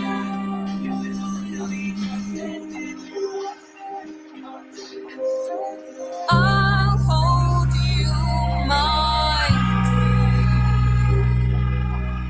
Private sessions that you and Jake. Get on your car, we'll be having in the future. I felt it always a privilege to listen to two great minds discussing topical issues that were 5 years They also make shoes of the skin, of the baby's skin. They got a special tool and they put it in the skin and like in the baby's skin, and then they take it off. And then they stick it because the blood is kind of sticky, and stick it on make the shoe with the sole and the flip-flops. They stick it on the flip-flops. They got flip-flops and like those shoes, like be home, the one that I like, hiding under your that pillow. I showed my mom. But remember, guys, these people are being paid to do well. 90 to 95% of these people are being paid to do this. Some are probably doing it for free because they really don't like you, but I'm just saying 90% of the gang stalkers that are watching you, surveillance and all that stuff, they're being paid to do this. It's not personal. So remember, their purpose is to knock you off your block, to disrupt your flow, to bother you, disrupt your sleep, disrupt your peace. And it's any means necessary. Let's say if you kept... To all my gang stalked or target individuals, the target of the gang stalker is to put fear in you. They want you to be scared. They want you to be home, hiding under your pillow. But remember, guys, these people are being paid to do, well, 90 to 95% of these people are being paid to do this. Some are probably doing it for free because they really don't like you, but I'm just saying 90% of the gang stalkers that are watching you, surveillance and all that stuff, they're being paid to do this. It's not personal. So remember, their purpose is to knock you off your block, to disrupt your flow, to bother you, disrupt your sleep, disrupt your peace. And it's any means necessary. Let's say if you kept... To all my gang stalked or target individuals, the target of the gang stalker is to put fear in you. They want you to be scared. They want you to be home, hiding under your pillow. But remember, guys, these people are being paid to do, well, 90 to 95% of these people are being paid to do this. Some are probably doing it for free because they really don't like you, but I'm just saying 90% of the gang stalkers that are watching you, surveillance and all that stuff, They're being paid to do this. It's not personal. So remember, their purpose is to knock you off your block, to disrupt your flow, to bother you, disrupt your sleep, disrupt your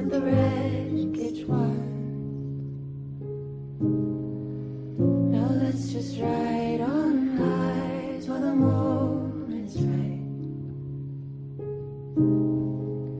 No, don't you fold my wings for the fear of flight in your eyes. You curl up guards while I ponder death. It feels like this war is our dawning. Don't let that lie outrun us yet. It feels like this war is our dawning. Waking up to find a forest. Summon your sight to get us now. Reaching out to find me lawless. Summon the fight to get us out. When all the world rained down on our safety's hood, it left me lying out with a pail of blood. Oh brother, come be my keeper, hold me dear. I'll let the winter start when I say I've stood for us.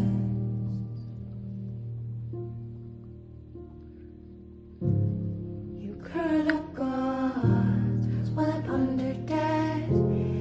It feels like this war is our dawn.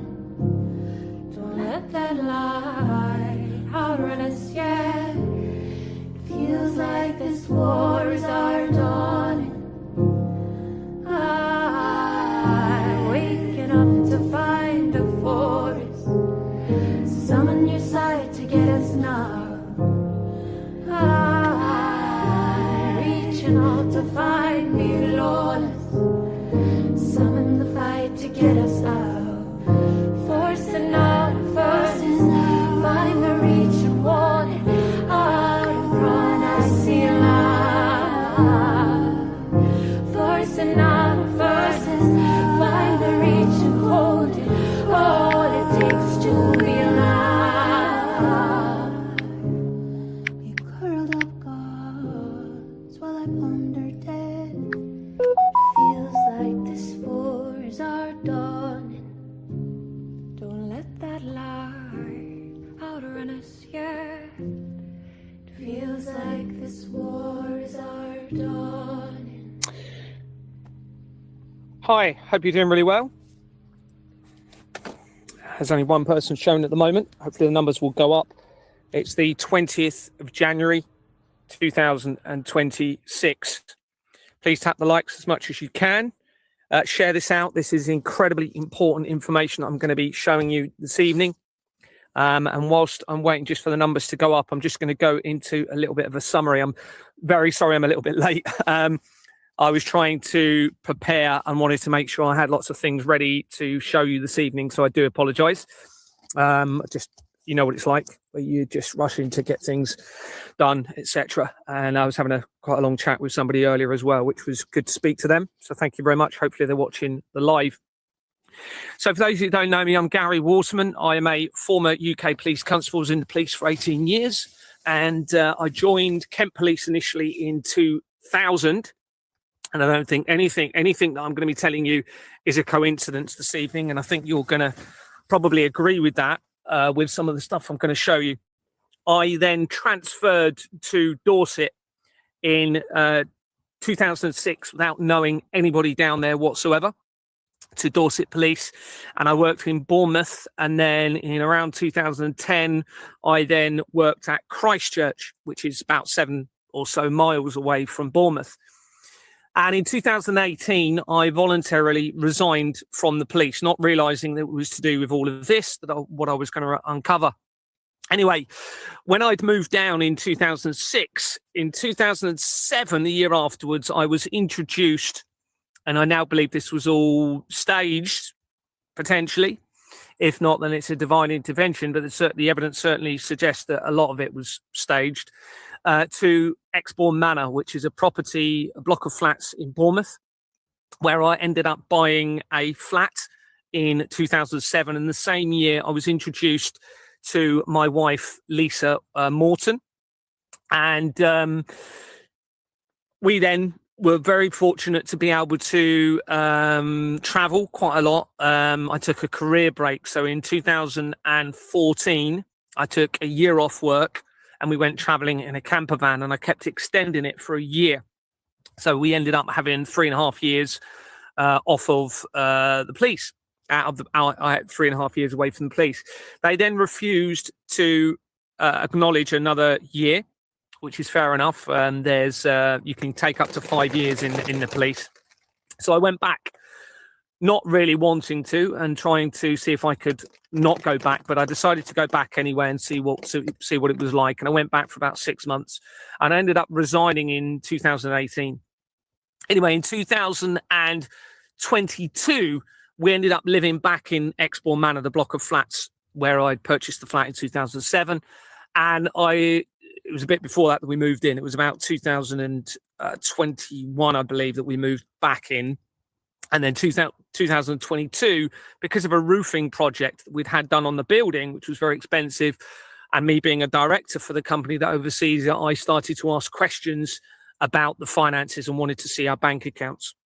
So that was in July 2022, and that is what really triggered this whole investigation, which now is linking into the most important evidence possibly in human history, certainly since the creation of humanity, because it has now exposed an international criminal system linking into the Vatican and a massive deception against all of humanity, and how this ties into potentially falsified prophecies, nuclear weapons, directed energy threat, crimes against children, international drug trafficking, people trafficking, international conflicts, terrorism, serial killers, missing children, just pretty much all of the world's problems.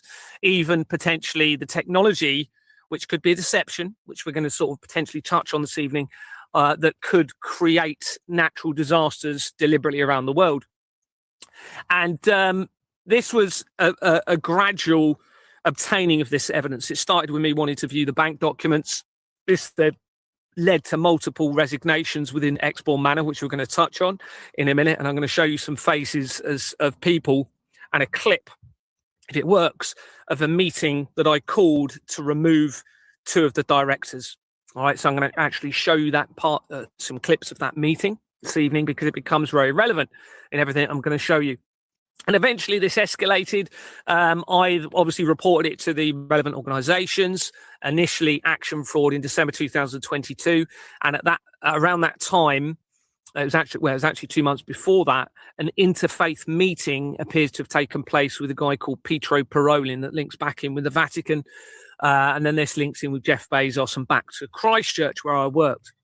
Anyway, obviously the Queen supposedly died in September, 8th of September 2022, as I was exposing it. Early 2022, when I was asking the questions in Exbourne Manor, is when the special military operation was announced by Vladimir Putin, which is all to do with this. That was in, I think it was the 21st of February, I believe, 2022. I haven't got it in front of me, but I know it was February.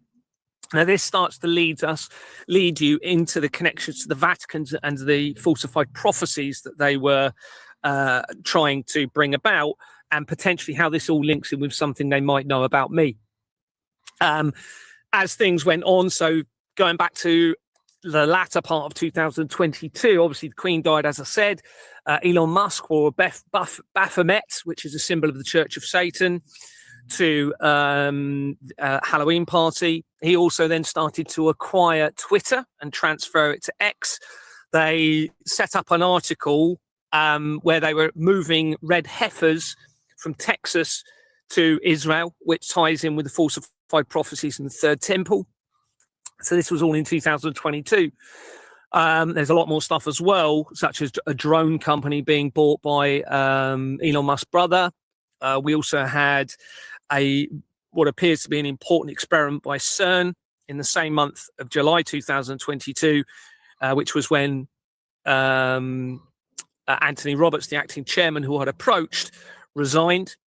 And they also removed the Georgia Guidestones that same month, which represent an upcoming man-made apocalyptic event where supposedly it was inscribed with them saying there was going to be a reduction down in the world's population to 500 million, which is obviously vastly less than what we're led to believe there are now.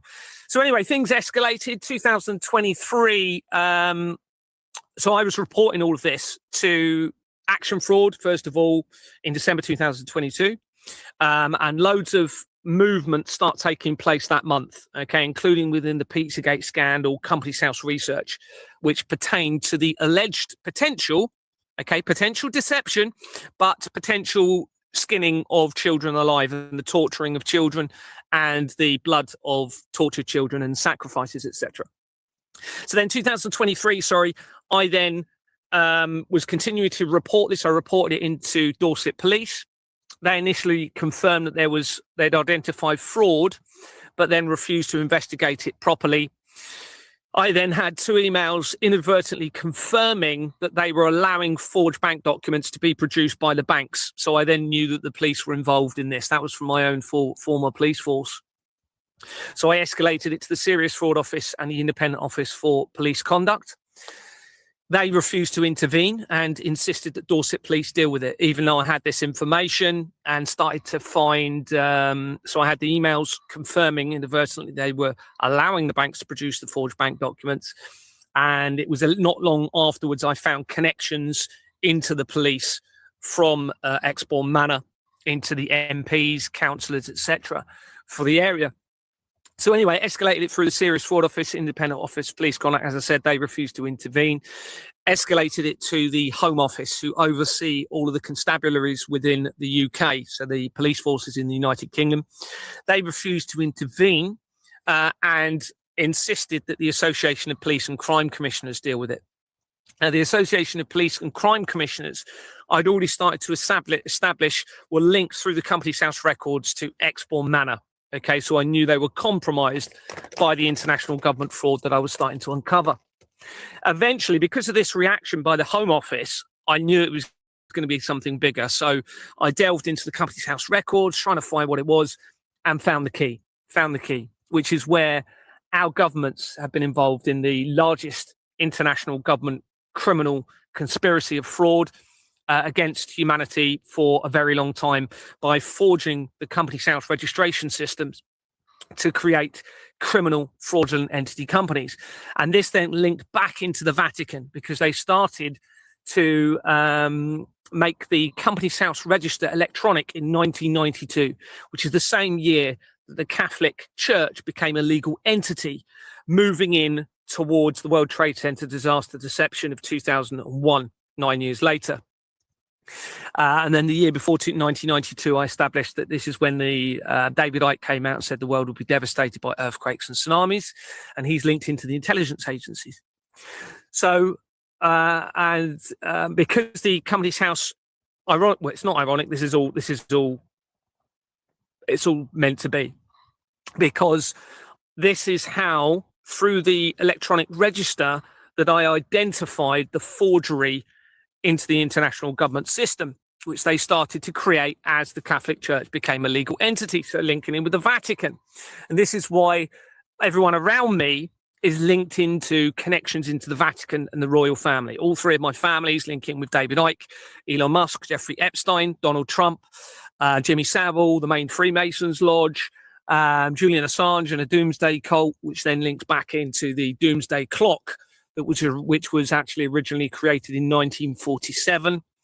And there's when you start, you look back then, you then link loads of other stuff into it, such as, for example, UNICEF, which is the organization that supposedly is to help children around the world in times of conflicts in particular, was founded in 1946, along with the Tavistock Institute, which appears to be a mind control program that was actually then integrated into the NHS In 1947, you had the Doomsday Clock was created, and 1947 is when the NHS began. 1948 is when the Association of Chief Police Officers of the United Kingdom began, which is the same year as the Israel-Arab War. It all ties in with the deception going back to the Reformation, all right, in the 13th century, linking in with the Knights Templar, the Vatican, and a German company that called Gutenberg's, which started to create the control of all of information. They started printing the religious material back in the 13th century, according to the research, which allowed, of course, the control and centralization of information from right back then. And this is when governments was being formed, okay, which means, if you translate it from the Latin, it means mind control. So anyway, this was, where was I going with that? So, yeah, so I then established what they were doing, this forgery, and it just snowballed and snowballed from there. I tried to get in MPs involved, outspoken MPs. Nigel Farage, found out he was involved. I tried getting the media involved, found out obviously all of the media was implicated in it as well, all now tying back into the Vatican and the centralized control that I've just told you about, because it all goes back to the 13th century.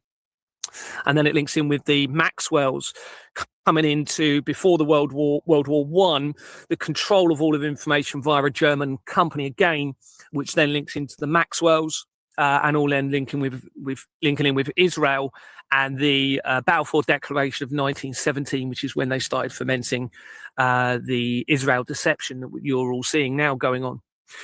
And it all links in with, and I'm going to get into the evidence in a minute of what we're going to be talking about, but I just think to give you a little bit of a back sort of story in all of this, 1870 appears to be a critical year, which research suggests that they infiltrated the Vatican city and they segregated and almost imprisoned the popes within the Vatican City. Now, this is when the German banking organization, Commerzbank, was actually founded, and it's the oldest German bank, according to the research. And they were the first certainly the first bank, German bank, but I think it was one of the first big German organizations that actually had a branch in New York. And obviously this then links back into the World Trade Center disaster and everything I'm telling you, and how it links into the collider technology and the supposed collider technology and the relativistic heavy ion collider, which started to be constructed in New York in 1991. Okay, so going back to 1991, which is what I told you, David Icke came out and said the world would be devastated by earthquakes and tsunamis. He links in with the intelligence agencies. The relativistic heavy ion collider started to be built then, and it was first activated in 2000, the year before the World Trade Center disaster. And it's all connected. This is all linked into everything, okay, that we're going to be talking about. So Commerzbank was founded in 1870, the same year as the apparent infiltration of the Vatican City and the control over religion again from back then. And there was a guy called Marcel, strange surname, who appears to have been a good guy in all of this, linked into the Vatican, that was trying to oppose a modernization of the Vatican City and the religion aspect around the Catholic Church. And he died in 1991.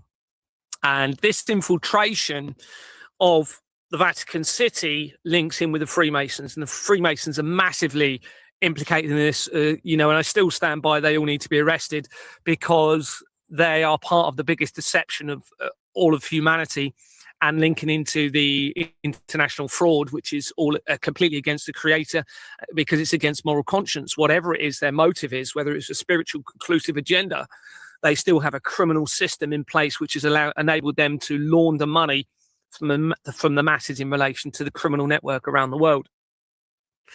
So where was I going with that? So 1870 was this year. Also, this is when, which links in with Donald Trump's background now, okay, the Munich area and the Bavaria area of Germany became part of the new German Empire in 1870. Well, this is where Donald Trump's family is from. His grandfather, called Arthur Trump, was living in that area, his mum, Donald Trump's mum, then ended up living on the Isle of Lewis off the coast of Scotland, which links in with back in with Jimmy Savile, because Jimmy Savile ended up, and we're going to come to Jimmy Savile in a minute, critical evidence. Jimmy Savile lived in Glencoe towards the end of his life, which is where the Flemings had lived, okay, some of the Fleming family.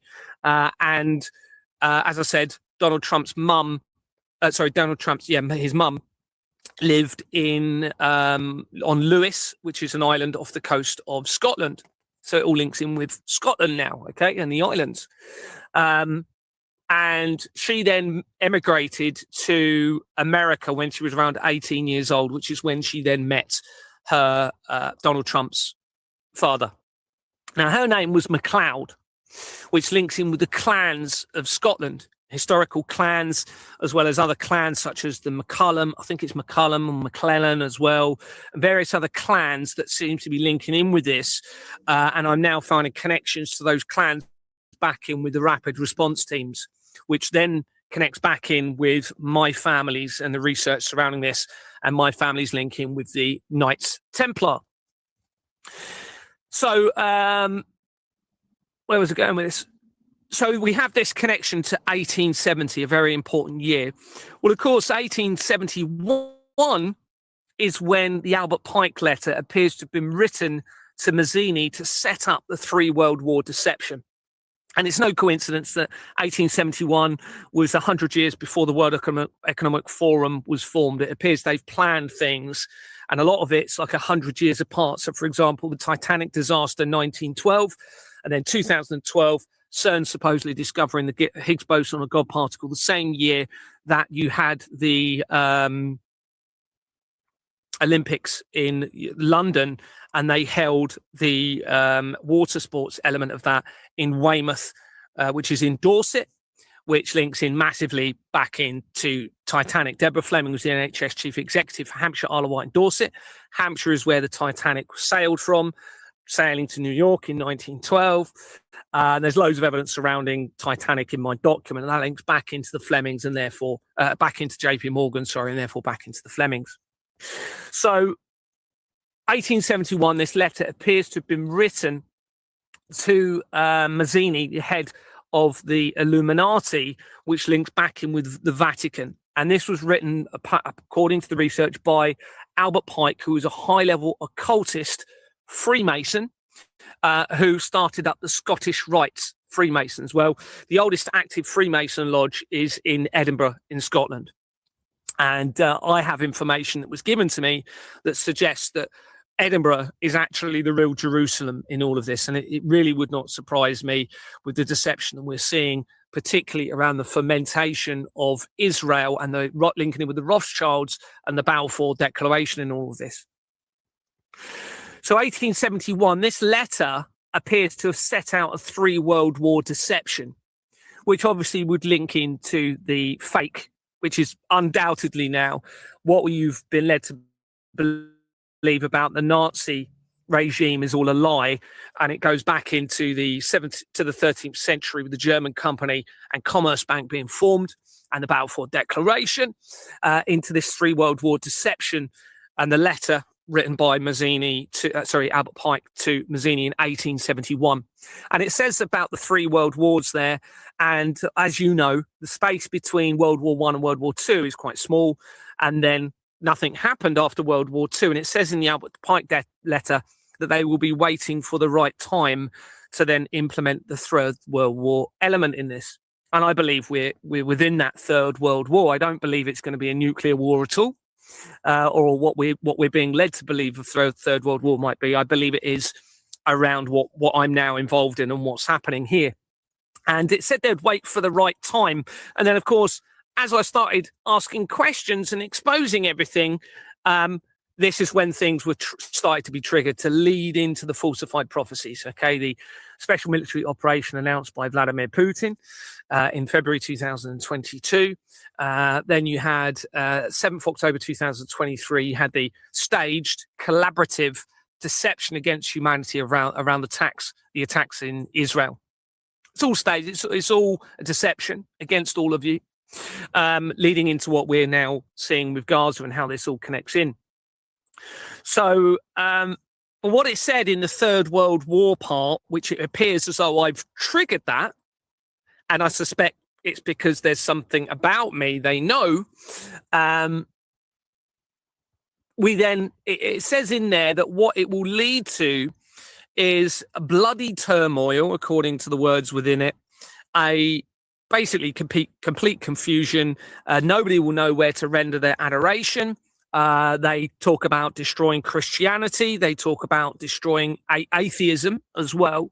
And it links in with, as I've said, it links in with the Gaza situation in Palestine. And it also links into the Muslim faith and Islam in all of it, according to the document. Now, that document was released from public view, according to the research, in 1977 from the British Museum Library. Well, that's the year I was born.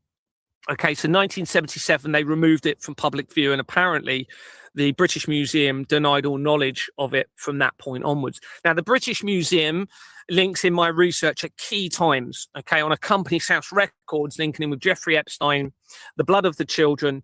I haven't got it in front of me, but various other important points in all of this. It ties in with this. Several other things happen in 1977, and I'm probably going to go into this in a bit more detail in a timeline of events on another video. Okay, so I won't go too much into this, but several other things happened around my birth, which tells you there's something that they know about me in all of this, or they want me to believe that, at least through the trail of evidence that I'm now linking into all of this. And we've got to seriously ask, why am I still alive?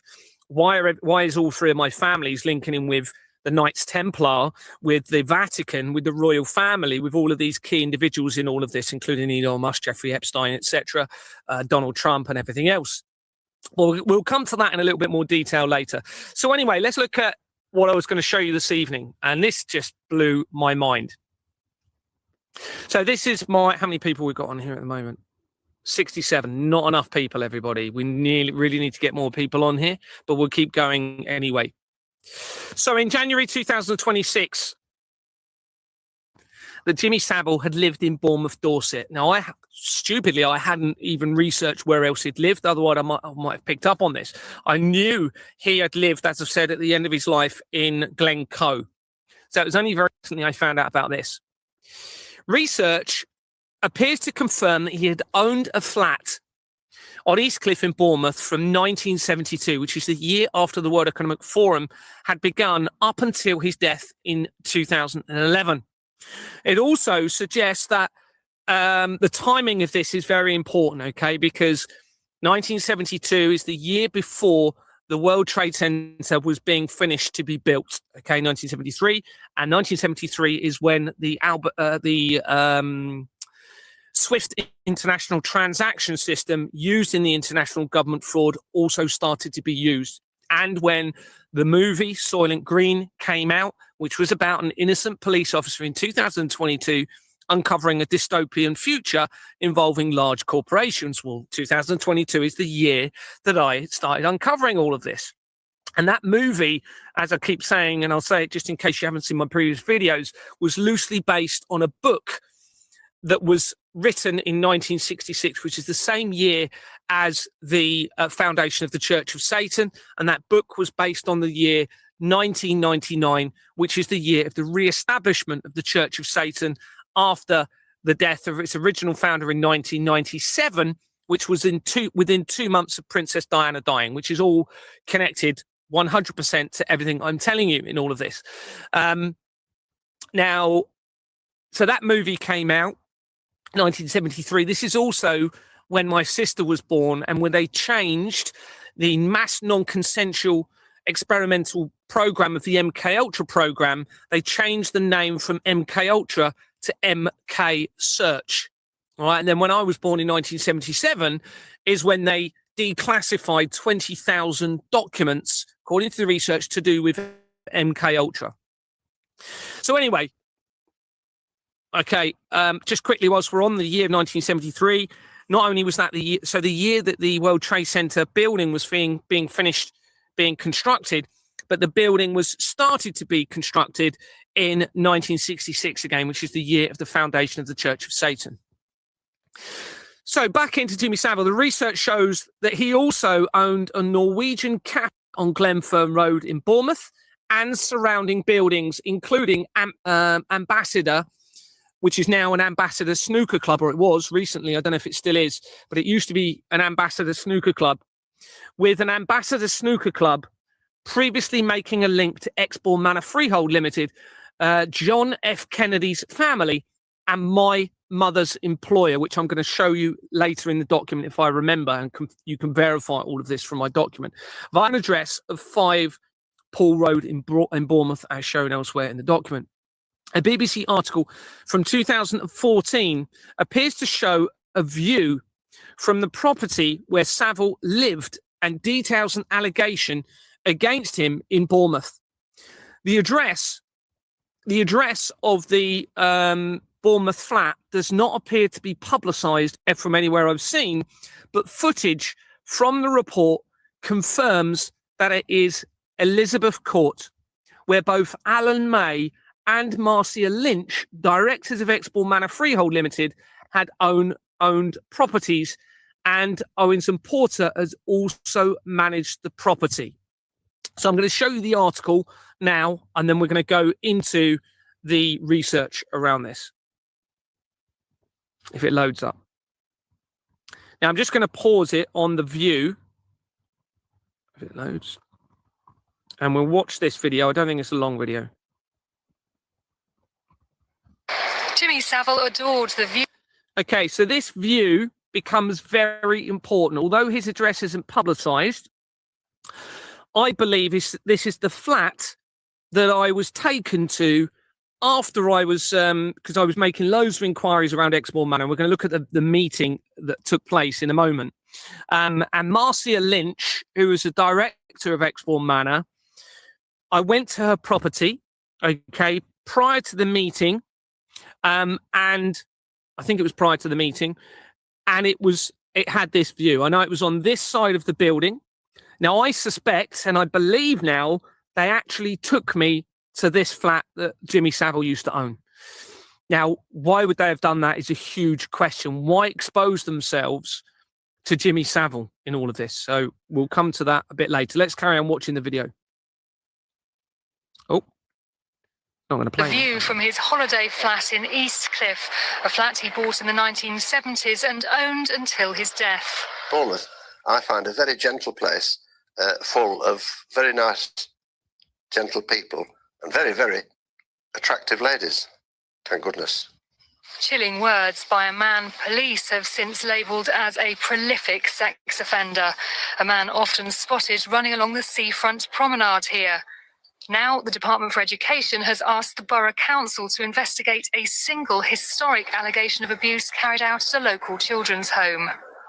We've been given the witness's statement, and we've been given some guidance about our role in terms of investigating that allegation and reporting procedures back to the Department for Education.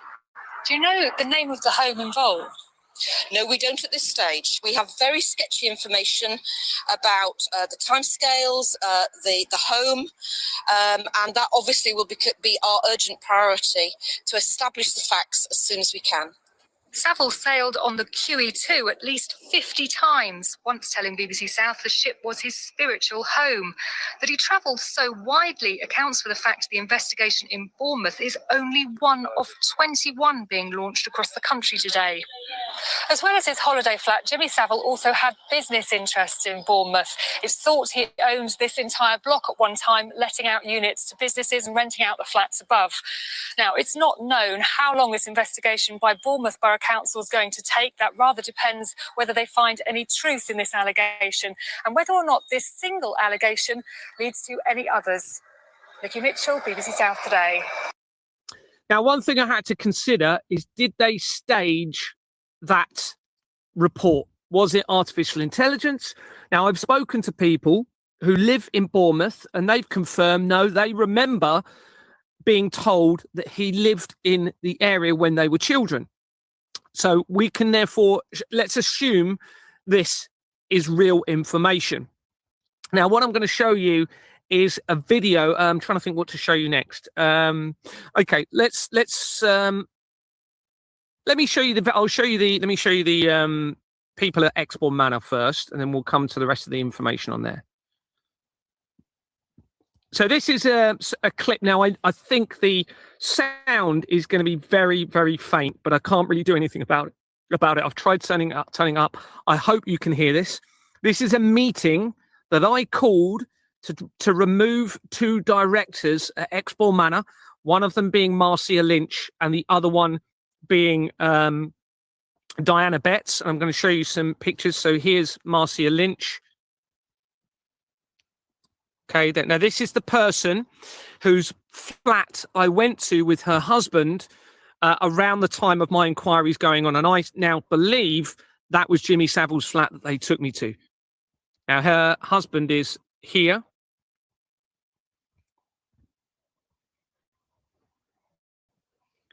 And what we'll do is look at a clip of the meeting first, and then we'll come back to some other information around this. Oh, in a minute.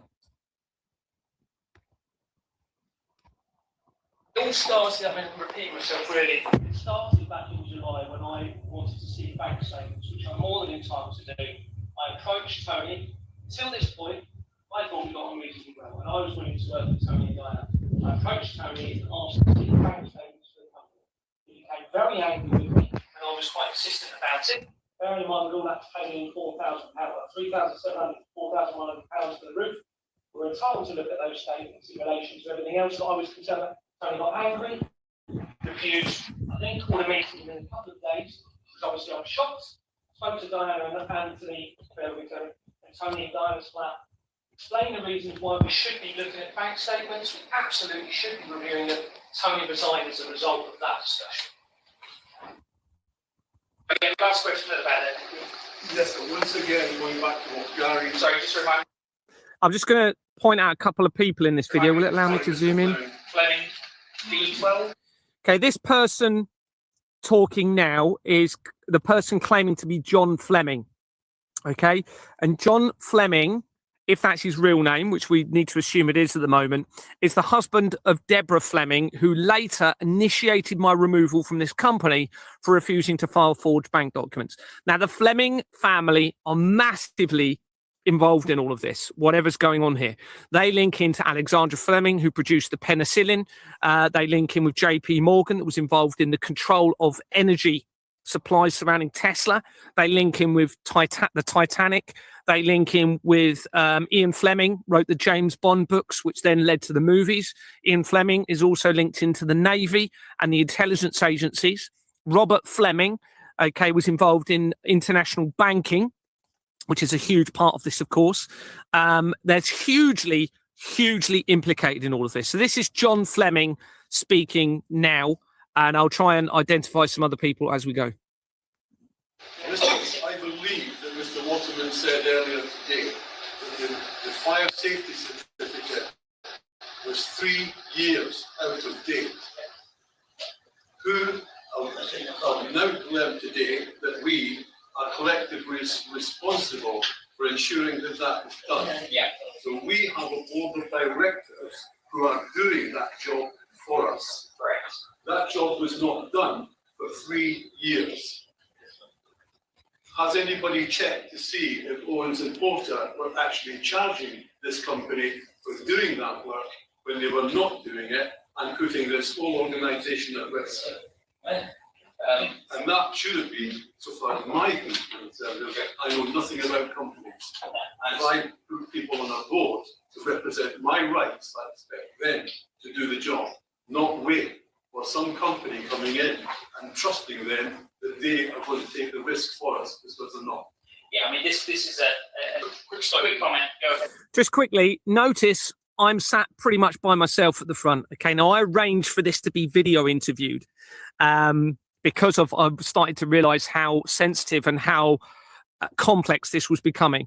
Almost everybody in this room, certainly with those that are shareholders, have now been implicated and linked into the international government fraud. Okay, this person you're going to be seeing here is Alan May, supposedly that's the name he was using. He could have alias names, I don't know.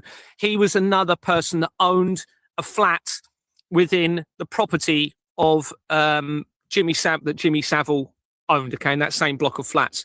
So this, I believe, was a collaborative deception against me. I believe they all knew something about me, okay, and I believe they were all working collaboratively in this situation and was trying to make it seem as though they were genuine, or some of them were genuine in this. And this is why at this meeting, I was trying to remove 2 directors, and Diana Betts was which I will look at in a minute, was trying to remove me at this meeting, but they kept me. They had to keep me as a director at this point because it would become and look too obvious if they removed me at this point. Okay, it was later that they removed me in 2023, and that's because I was trying to highlight the fact that there was no fire risk assessment on the building since the Grenfell Tower fire in 2017, and I was trying to work out what was going on with our accounts and the international government fraud, and I'd worked out that it was over £167,000 appearing to be missing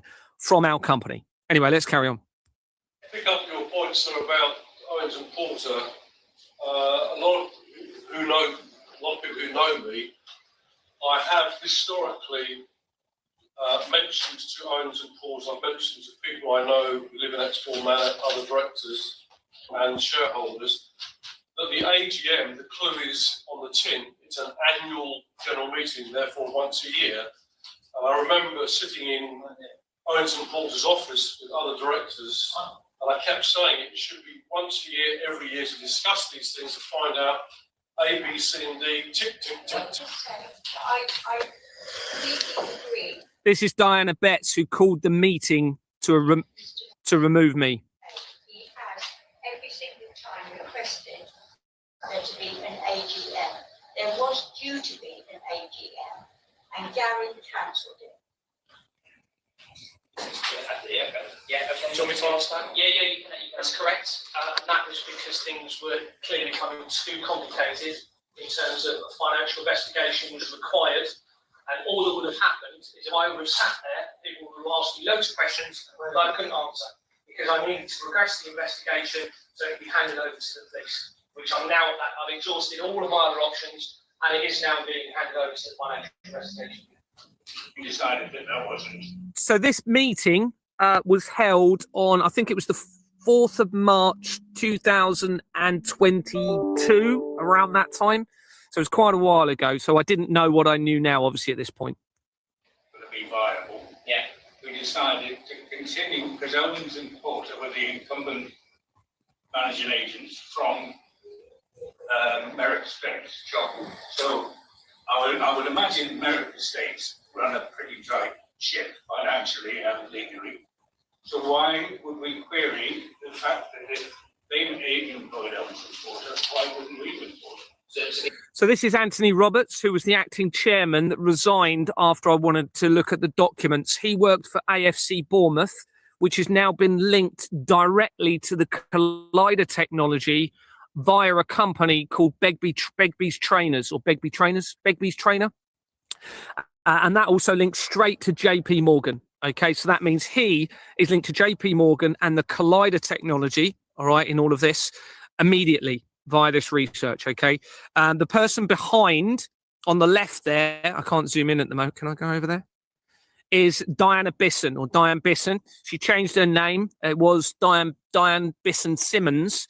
And then she changed it to Diane Simmons. Now, she links almost immediately to seismic activity, or seismic company, shall we say, that I've now linked via a record to the same name as the solicitors that I attended in Inverness as part of the strategy to stop the international government fraud on the 12th of September 2012, which is the MacLeod and McClellan, which links in MacLeod. Remember, it's the same surname as Donald Trump's mum, and this is all connected from multiple ways into Donald Trump, to this meeting, and to everyone that's connected into this, and all of these other key individuals that we're talking about here.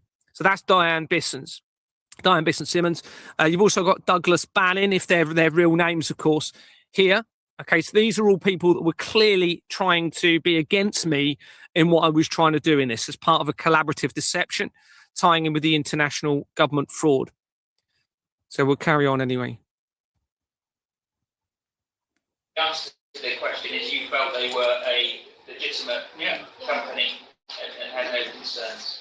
Meeting on the 6th of August, Gary asked every individual person, I think there were 2 or 3 by Zoom, because of A, B, C, and D, I hate to use that analogy, should we be looking around for fresh managing agents? And everybody voted yes to move on.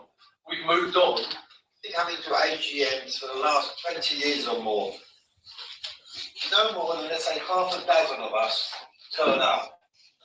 Why all of a sudden everybody's interested? So of course, everything's left to a few of us. And as a non-resident, we've had flats here for 24 years. Forgive me if I don't stand up and stand well these days. Part of my problem is. Sorry, I'm just trying to remember the names here now. It's been so long I mentioned them. I might have got Douglas Bannon is my brain's gone. Douglas Bannon is one of these 2 guys. And I haven't got the names in front of me, so it may be that the other person here is Douglas Bannon. My brain's not working properly. But this is Marcia Lynch, definitely with one of the properties, as I said, in Exmoor Manor.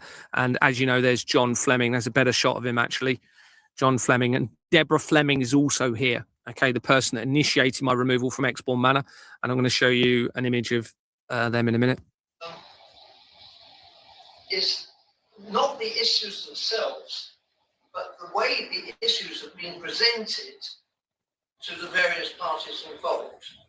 I've got the greatest admiration for Gary Waterman for the work he's putting in, but I have rather less admiration for his attitude. I think you've seen today, all of you have seen today, that what Gary is, he's very precise, but he's also very hectoring. And I can understand how people can feel intimidated by him. He's also very eloquent. Since Gary got involved, we've lost a managing agent, we've lost a gardener, we've lost the company accountant, if I'm not mistaken, Carter and Cody, and we've lost 3 directors. I was one of the directors. Look, I'm going to be 82 years old in September. I haven't got the strength to keep fighting all this, so I resigned. There are issues, certainly. There are issues that need to be answered. There are apparent financial irregularities which need to be investigated, and I'm fully behind that. But please, Gary, just bear with me for a moment, please. But the way back Gary has been acting, his aggressive attitude towards all these people, of course, have to walk away, including myself. That's all I have to say. Okay, yeah, no, that's fine. Statement, isn't it? Let us not all forget, if it wasn't for Marcia, we wouldn't be here. This meeting would not be taking place. Yeah? She was the one that spearheaded the campaign to buy the freehold and stuck to her guns, and she put in many, many hours and years' work to get it across. And so let us not forget that none of us would be here at this meeting, holding this meeting if it wasn't for her. So I suspect that this was produced in collaboration with Owen Porter, or at least somebody else in this. Can you confirm you still wrote this 100% by yourself? No, I didn't. I told you. I looked up Google and all no, without Google, other than Google, did you use? So this was a document that clearly Diana Betts lied about this. Said she was the only person that had created this document, which was talking about her justification for trying to remove me as a director. But it was clearly written by a collaborative effort. Okay, now I suspect even the police may have been involved in that letter. Certainly other organisations or whatever would have been involved in it. And I confirmed that she had lied in it. Now, after this meeting, supposedly members of her family came up, stood right in my face in an intimidating way, and basically made me feel as though I was going to be attacked if I ever suggested that she was lying again, but she clearly was lying about this. It is to see you moving. Oh, how beautiful it is to see you move. You've poured out your spirit on every heart. You've sent forth your word, and it's come to pass. What our fathers and mothers could only foretaste is now in our lifetime. The order of day, eyes are unveiling, hearts are aligning. So, Michael, interested just pick up there on a couple of points that Mark Rutte, the NATO Secretary, was making. We're going to discuss, get Mark and the progress of trying to bring some resolution to this publicly. He might want to do it publicly, even if he WhatsApps or messages the President. In the last couple of days, the President's screenshotted messages from Mark Rutte, from Macron, and also from the Norwegian leader as well, I think, and put that out on his social media platform. I'm just interested for your perspective on whether we ever see that before. It seemed a pretty remarkable moment. No, I mean, this is a change in the nature of global diplomacy at the top level. So the idea that, first of all, diplomacy is being done on social media. So instead of the president having a press conference or making an official statement carefully worded with a text to all the journalists, so there's a particular sentence which expresses what the administration means, we get these blasts from social media in the early hours of the morning with its block capital letters and its dreadful grammar and so on. I mean, that man's syntax is awful, but there you are. He's the president of the United States. He's allowed he's allowed grammatical infelicities, but there you are. So we get that, and we've got the issue that nothing is sacred. So people try to communicate directly with him. Because the administration is so dysfunctional below him, leaders think it's no good putting a request into the State Department. Can we have a quick meeting? Can I arrange a phone call? They've got his numbers. They've got contacts with him. So they get onto him directly, as they try to do, to be, as it were, personally congruent with him. And then he publishes their statements, which are cringeworthy in many cases. And so they'll be very careful what they write in future. Now, all of this is bringing the profession of international diplomacy down several notches into the realm of gossip politics. And it's not very helpful, because it creates, I mean, even if you think, well, there's no point being pompous about these things, it's not to do with pomposity. It's about being precise so that people don't misunderstand each other. For instance, I mean, President Trump's apparent reversal of policy on the Chagos Islands, which we got yesterday, and a complete reversal from what he'd said about the Chagos Islands and the deal that Britain is doing. Last May, he said it was a monumental achievement last May. Suddenly it's a really stupid thing to do. That appears to be a misunderstanding created at the top level. Matthew Whitaker, the US ambassador to NATO, knew exactly what was happening over sending NATO troops to Greenland as a gesture of common defence. And he knew that. He was the ambassador. He should have got that message back. But that message doesn't seem to have got back to the president, who interpreted the thing in a hostile way. And so out of anger, he then lashes out at Chagos, of the Chagos deal. And it looks as if there may be some elements of people in the UK who've been bending his ear about the Chagos deal and have turned him against what he previously thought about it. I mean, I don't think he understands the Chagos deal, because he said, oh, maybe the Brits are doing it for money. Well, no, it's costing Britain 101 million a year for the next 99 years. Yeah. That's the cost of leasing back to base in Diego Garcia for 99 years. So undoubtedly, when he talked about it, he didn't know what it was. He didn't understand what it was. But the fact that the diplomacy is so informal now means that these sort of misunderstandings can so easily occur. So we're in a realm of diplomacy which is to be honest, it's down to the level of social media gossip, and it isn't helpful. And the European statespeople at Davos are all trying to get back to, I think here, they're trying to get back to some formal diplomacy, because for all of the formality, it does help to prevent misunderstandings. And when governments are very powerful, when leaders are very powerful, when they create crises, as President Trump does, he's a crisis leader. He creates crises because he believes he's good in a crisis. And that's what, all the great dictators have done that. They create crises because they think they can manipulate them. There is always the problem of misunderstanding and the problem of reckless behavior that runs out of control. And that's what we're living with in the Trump diplomacy. Everything is in danger of running out of control. Let's just see if we can see some images from Zurich, because we are expecting to see, well, there we are. We don't know whether this is the plane, but it does say the United States of America, pretty bold typeface on the side of it.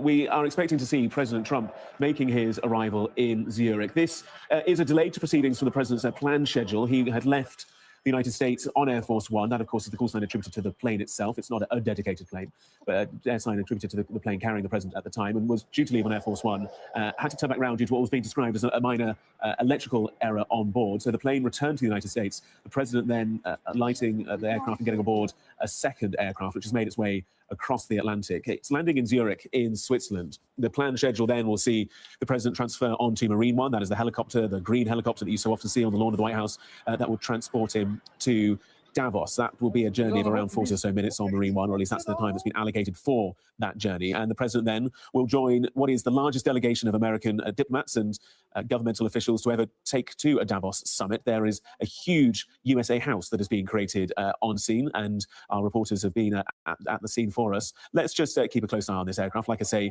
we're expecting to see the president descend from the steps in due course. Whilst we watch these images, let's bring in actually former Special Advisor to the NATO Secretary General, Mark Laerty. Mark, what should European leaders brace themselves for? What should NATO brace itself for in the next few hours? Well, I don't think it's going to be easy, because the president has backed them into a corner and backed himself into a corner. The idea that he's going to sort of concede publicly, I don't think he is. I think he's going to keep going. And I think the issue for the leaders, the various leaders, is this fundamental tactic. Do you try to flatter him into a deal, or do you front up to him? And I think what we're seeing now is a belief right across Europe that they've run out of road on the flattery route. And I think it could therefore be quite tough. There were some tough words for some of the European leaders from the governor of California, Gavin Newsom, who has a unique position in the terms of he's hugely powerful. He has an economy that rivals many other nations in the form of his state, but he has the pleasure of not being a head of state. So he can maybe be a little bit more bold than those that he was decrying. And he effectively said this policy of appeasement has to end. He said he should have brought knee pads to Davos for some of the world leaders. What should European leaders do? Because at the end of the day, they still have to have a working relationship with the US. They still have to have a working relationship with the office of the president and the White House. They still have to have trading relationships and military relationships. But at the same time, there is an individual that really does push at the boundaries. But at the same time, there are calls for European leaders to push back. To what degree can they do so? I think you've got to start making a distinction between strategy and psychology. Donald Trump is not about strategy. He's about his personality. He hates weakness. He likes to roll over it. A lot of the way he's treating Europe is not, oh, what do I think about NATO? What do I think about strategic movements? It's about, these are weak people and I can kick them around. And that is, and you saw even Scott Bessent, the Treasury Secretary, being almost dismissive of Europeans, saying how weak we are, and we'll set up a working group. So I think in terms of the strategy of dealing with an individual, rather than the strategy of a strategy, we've got to actually indicate to him that Europe is not weak. And that will then make him think, do I want to go ahead? So that's the fundamental issue for the NATO and the European leaders, is to deal with the personality of Trump and the psychology. He wants Greenland because he has said publicly, he psychologically needs it. And we're dealing with psychology here, not strategy. And he thinks Europe's weak. If you want to deal with Trump, you've got to make him think you're strong. He says he needs Greenland for security reasons, that the United States is the only country that could protect it and defend it and fend off what he perceives as threats from Russia and from China. What is your analysis of the security situation in Greenland, and what is your analysis of the threats that it faces? I think that there is an Arctic security problem, not a Greenland security problem. And I think that any intelligent, sensible, well-educated, neutral person would tell you, you do not need to do what Trump is proposing. It is very, very easy to actually create a NATO response for Arctic security. There is a problem. They do need a response. But actually, the American individual capabilities in the Arctic at the moment are curiously quite weak. They've only got a couple of icebreakers, which are pretty old and useless. Their actual forces in Greenland are very small. Their ability to create ice-capable ships, and this is a maritime area, is limited. Whereas if you look at the Canadians, the Finns, the Danes, they've all got capabilities. If you wanted to improve Arctic security, a multinational approach is the way to do it. So the argument about the Danish can't defend it, no one's asking the Danes to defend it. You do it multinationally. So the American argument on defense grounds is frankly pathetic. Mark Laerty, really good to have you with us here on Sky News. We're just going to follow the developments of that aircraft closely as it taxis around the runways of Zurich Airport. As the screen goes white there for a few seconds, let's just take a few moments here on Sky News to bring you a bit of breaking news now. And according to reports, a planned meeting between Donald Trump and Germany's Chancellor Friedrich Merz in Davos has been cancelled. That's because of Trump's delayed flight, and there had been a clamour amongst world leaders to try and get FaceTime with the president. It looks like that option for the German leader has been cut short. Sir Keir Starmer isn't heading to Davos. He is in the UK, though. A short time ago, left Downing Street for PMQs, where the situation regarding Greenland, Donald Trump and the Chagos Islands will be top of the agenda. Here's him leaving Downing Street a few moments ago. Are we being bullied by President Trump, Prime Minister? Don't you need to act a bit more tougher, Prime Minister? Why are you not going to Davos, Prime Minister? Have we lost our global standing on the global stage, Prime Minister?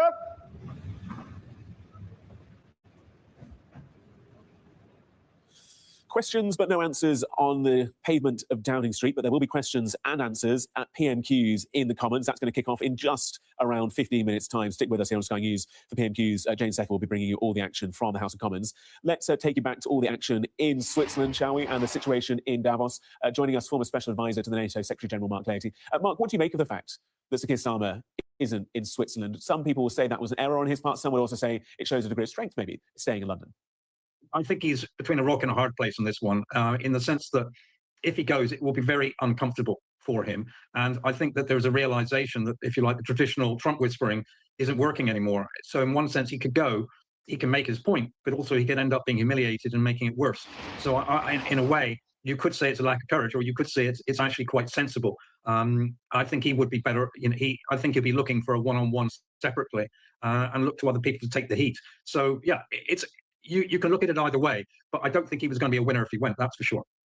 Just want to explain the images that we're showing you here live on Sky News. This footage being shared to us by partner broadcasters, so hopefully we can keep that camera steady for you and show you what's happening. This is the US presidential plane that has landed in Zurich. It is a ways away from the terminal building. That is because the president is transferring from that jet that has flown over the Atlantic. You can see there the steps are being brought from the right of the frame of the screen across to the presidential aircraft. It's a ways away from the terminal building because it needed to stand close to the helipads of Zurich Airport, and that is what you can see. That white-topped helicopter with its green underbelly is Marine One, and that will be used to transport the president to Davos. Davos is a hilltop, mountainous, alpinous resort that is, in some respects, not well designed for hosting the world's leaders and world's business entrepreneurs and leadership. It is up at around 5,000 or so feet. So this transfer taking place, like I say, on the tarmac of Zurich Airport, and that is why we can't bring you much closer footage of the president, but we'll continue to watch the developments. He is delayed, like I say, a little earlier in the programme. He was supposed to have left Washington earlier than intended.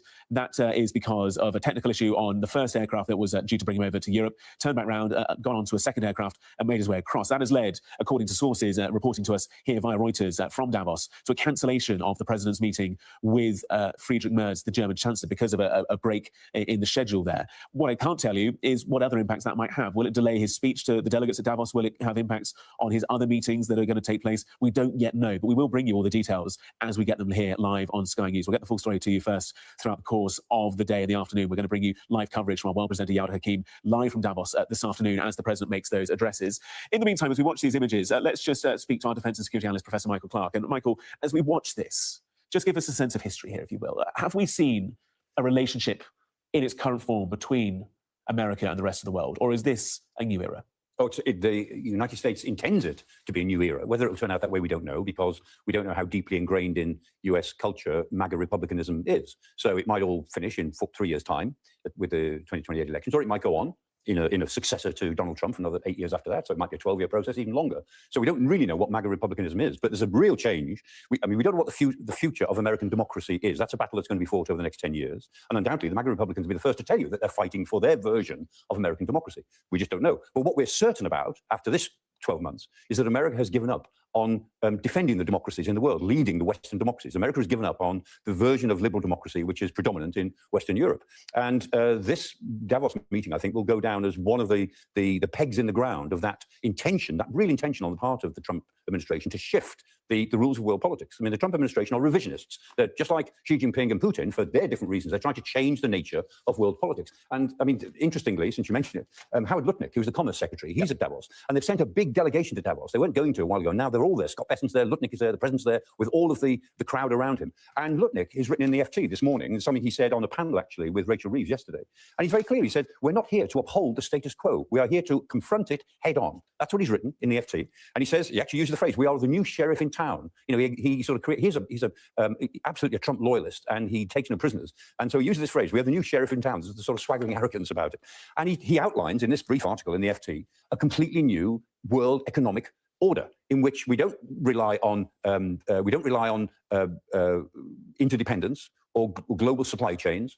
We don't rely on international organizations. We don't put any faith in those. We have a series of nations with their own strong economies, with jobs for their own workers, markets for their own products. And only by a series of strong nations operating internal economies can the world be more prosperous. And he said, that when we win, meaning America, when we win, the world wins. Now, the last time we had that sort of thinking in world politics was after the First World War, where the protectionism that led to the Great Crash and then the recession of the 1930s, which produced fascism and the Second World War. A lot of economists said that economic policy after 1918 was a direct creator of the tensions of the late 1930s. Now, other economists disagree, say it's not so simple. But I'll just point out, the last time we had policies like the sort of thing that Lutnick is talking about was just after the First World War, in that 20-year peace, the peace between the two world wars. So we'll see. Is this a big moment in history? Yes. The Americans intend it to be. Whether it turns into that will kind of depend on how everyone else reacts. We are just watching live footage here at Sky News from Zurich Airport. It is at 12:51 local time. That is the exit door of Air Force One. You can see the seal there on the door. You can see the steps up to the aircraft now. To the bottom of those steps and to the left of Air Force One is Marine One, which will transport President Trump to Davos. And you mentioned there, as we watch these images, Michael, about the fact that the presidential term has 3 more years. Before that, though, is the midterms, November 2026. And that has the capacity, potentially, to see the Republicans lose control of the House of Representatives, lose control of the Senate, and therefore you end up with what is referred to often as the lame duck presidency. You don't have another term in office. You have 2 years where you struggle to pursue your legislative agenda. If there is that change in power dynamics in Congress, what would that matter and what would that mean to the president? Because at the end of the day, he does quite a lot of it by decree in some respects, in the form of those, those memos and those emergency executive orders. Yeah, I mean, President Trump has issued more executive orders than any other president in history and keeps on doing it. And this is an attempt, of course, to change the nature of the way American democracy works. If the MAGA Republicans do badly in the November midterms, then it will certainly create some pushback and it will create some element of drag on the momentum of the Trump presidency. But remember that all presidents they tend to have a bad second and third year in their second term because things are built up against them. Usually their policies are not as successful as they hoped, and they tend to get involved in scandals in their mid years, like Bill Clinton and Monica Lewinsky, and Reagan got caught up in Iran-Contra, and George Bush in the Iraq problem. They all tend to get caught in those sort of things, but they all worry about legacy, and they turned away from, as it were, efficient government towards legacy issues. And I think Donald Trump will probably do that. Now, whether that would make life more interesting or not for the rest of us, we don't know. But also remember, if the Republicans do quite well in the midterms, and the economy is not doing badly, and if it's basically the economy, if the economy gets him through the midterms, so they don't do too badly, he may not be that much of a lame duck president, because it may be that the momentum means that he can nominate a successor who would win in 28 and be, Trump too. And whether it would be J.D. Vance, the money's on him at the moment, but it may not be, it's a long way away, maybe somebody else. But if they do quite well in November, then Trump may not be a lame duck president, because there'll be a Trumpist candidate that he will have some influence over, even though by then he'll be 83, and we'll see what his mental state is by then. So we can't just assume, as a lot of Democrats are assuming, that somehow all this will get reined in come November. We'll see. Still with us here on Sky News is former Special Advisor to the NATO Secretary General, Mark Leahy. Mark, I appreciate you joining us and sticking with us as we watch these images from Zurich. And as we watch these images from Zurich, it is undoubted that the Kremlin and Beijing will be watching the developments that are going on between NATO allies very closely indeed. What will Russia and China be making of this, and what will they be doing in response? Well, Russia in particular will be absolutely delighted. Putin is also an individualist, but he's a strategic one. And the big geostrategic aim of the Russians is to destroy NATO, is to see it fall apart. So this is like all their dreams coming true. So they will be totally delighted. I think the Chinese will be fairly pleased because they like to see this new world order, and they don't want to see the unipolar world. And so they see America fracturing as quite a good thing. But they'll also be worried because they're more of a stabilizing influence in terms that they want to see the world be stable.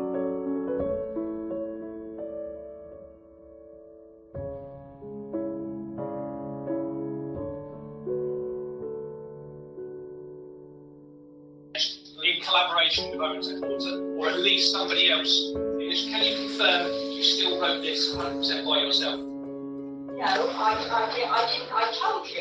I looked up Google and all. No, without Google, other than Google, did you use? So this was a document that clearly Diana Betts lied about this. Said she was the only person that had created this document, which was talking about her justification for trying to remove me as the director. But it was clearly written by a collaborative effort. Okay, now I suspect even the police may have been involved in that letter. Certainly other organisations or whatever would have been involved in it. And I confirmed that she had lied in it. Now, after this meeting, supposedly members of her family came up, stood right in my face in an intimidating way, and basically made me feel as though I was going to be attacked if I ever suggested that she was lying again, which she clearly was lying about this. anybody else to help you construct this document? I discussed everything with my family. So they helped you construct this document? They did. Why didn't you tell us that before? Because I didn't think it was It's none of your necessary. business. Because It's very important. I translated Very this important. and they typed it. Because it shows you wasn't honest again in relation to that question. Irrelevant. You are going over the top.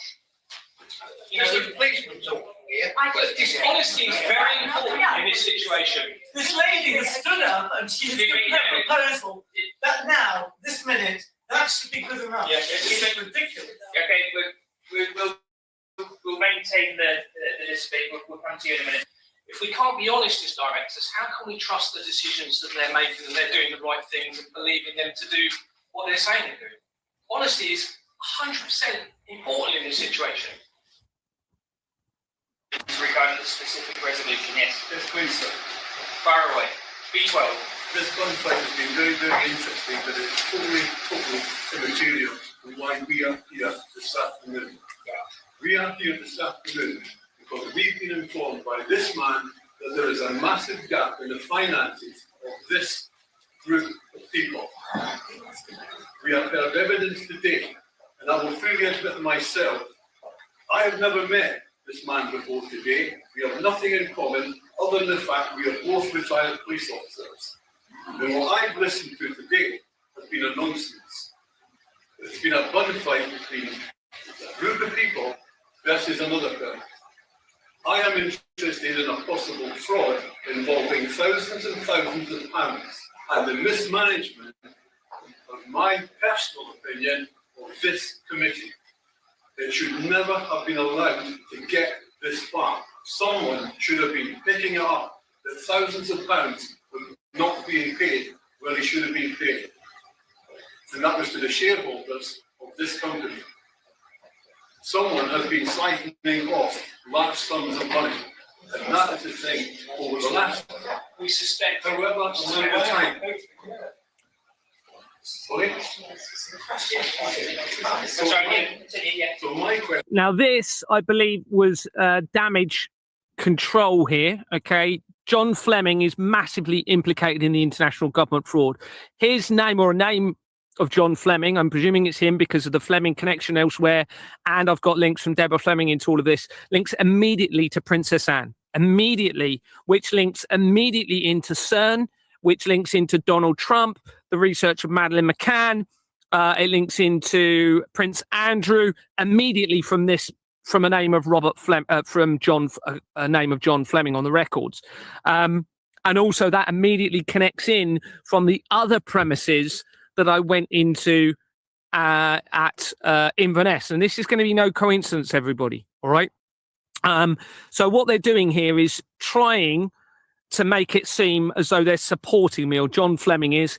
He then wanted to come in as a director, okay, after this meeting. So they were talking about him being a director because he wasn't a director. And that's because they brought the Flemings in after they realised what I was starting to uncover, okay? And Deborah Fleming resigned from the NHS in around March 2022, which is when I was going on holiday with some colleagues, okay, or some previous colleagues, and I started to be talking about the religious links into what I was uncovering, or my religious beliefs at this point. And I've now found, obviously, it's directly linking in with the Vatican and everything else. So this was him confirming and supporting what I was identifying in the company at this point. Is why do we want to get rid of the only person that has brought to light this fraud?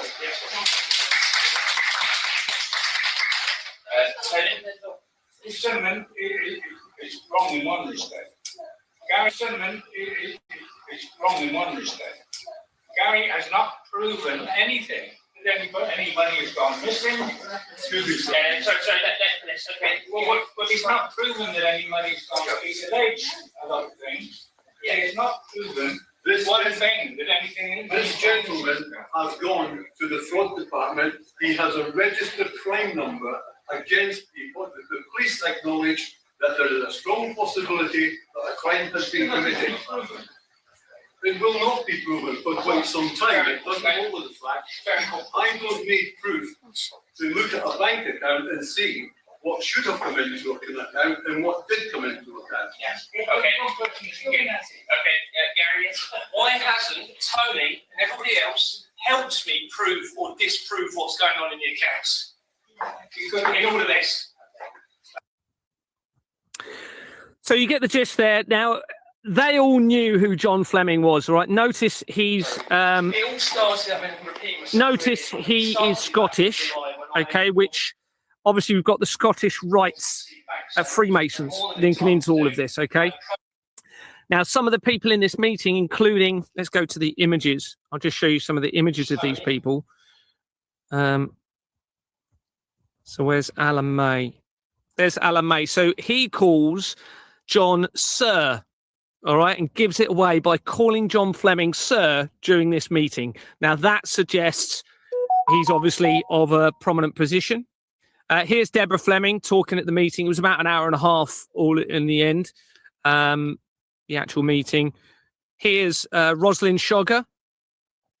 Okay, she was horrendous to me at one, well, not very nice, put it that way. Here's Diana Betts, John Fleming, Diane Biss and Simmons. You could say she looked very worried the whole interview. Here's Anthony Roberts, who was the acting chairman. Douglas Bannon is the guy behind. I'm so sorry, I've forgotten some of the names here. Here's the husband of Marcia Lynch. This is Deborah Fleming on an article. She was the one that initiated my removal from Exbourne Manor. She is the NHS chief executive that resigned. Here's Gary Strong, who has connections to the fire brigade. He was a director. He resigned. Now, he wasn't at the meeting. And remember, there'd been no fire risk assessment at all done on the building since 2017. And he's linked to the fire industry. And as far as I'm aware, there has still been no suitable fire risk assessment done. This is one of the other people linked to the company. Here's Rosalind Shogger, linking in with the Israel side of things. There she is. I remember an email she sent to me and she said, oh, just basically rubbed it in saying she's been on all these incredible holidays and there's over, this is Suki Resnay, if that's a real name.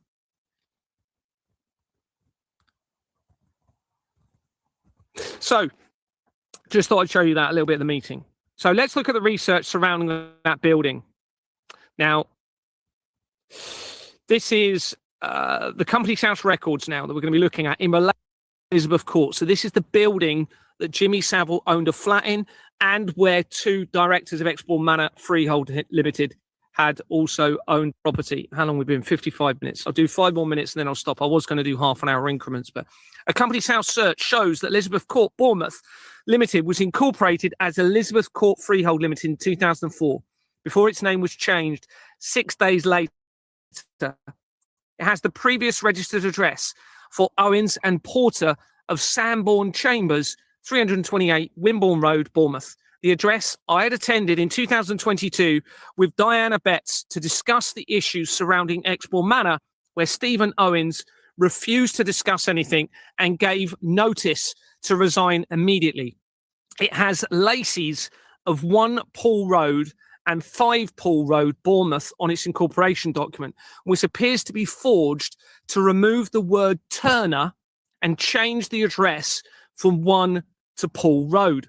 Stephen Trevor Owens is still a director, having been appointed from 2006, which is when I moved from Dorset to Bournemouth, okay, not knowing anybody at all, and he's still a director. A David May, born 1947, is shown in the People record. 4 years difference to that of Alan May, linked to Exbourne Manor. So we have to consider, is that an alias? I'm not saying it is. I have to consider, is that an alias name of Alan May? Okay, because he's linked to Elizabeth Court. So let's look at the Company's House records. And let's go into a little bit of verification of this. Getting quite cold, actually, so I have to put my jacket on. Loads up. Oh, that's the address. Actually, whilst we're on here, I'll show you this. That's worked out really well. So you remember the view from Jimmy Savile's building? Okay, so this is the building. So he was at the, obviously I can't point at the screen here, but, or can I put a marker there? There we go. So he was on this side of the building, okay, looking out. That was that they took me up to. And he was looking across in this direction, you can see. And then they were looking across to the pier, which is over here. You saw the pier. So there is Elizabeth Court. Exbourne Manor is literally here. Okay, so that's Exbourne Manor. And you can see if we zoom out, this is Bournemouth. So let's go back and look at the Company House records.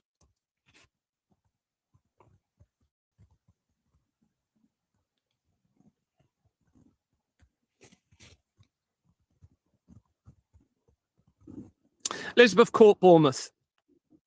Sanborn Chambers. Sanborn Chambers. So this is the address that I attended with Diana Betts prior to that meeting to try and have a discussion with Stephen Owens, who was the managing agent for the company. Okay. If we look on the, actually, we'll go into the people record and I'll just show you Stephen Owens. So Stephen Trevor Owens is still shown as an active director for the block of flats where Jimmy Savile had a flat. Now, Stephen Owens links to the Russian government via the research. Okay, Stephen Owens immediately links to my brother-in-law's family, immediately to his family. Okay, the Timms family, who are linked to Ghislaine Maxwell, Donald Trump, Jeffrey Epstein, the main Freemason lodge. So just to confirm that, we'll go into that in a minute. I'll go into Exbourne Manor and show you the same name. Okay, but before we do that, let's have a look at the incorporation document, which becomes critical.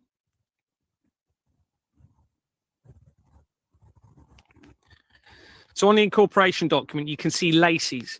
Now, they've scrubbed out the name Turner, and I think I've identified why in a minute. We come to in the evidence what we speak about later. And you can see it has one Pool Road up here, one Pool Road, and it had one Pool Road down here, but they've changed it to a 5.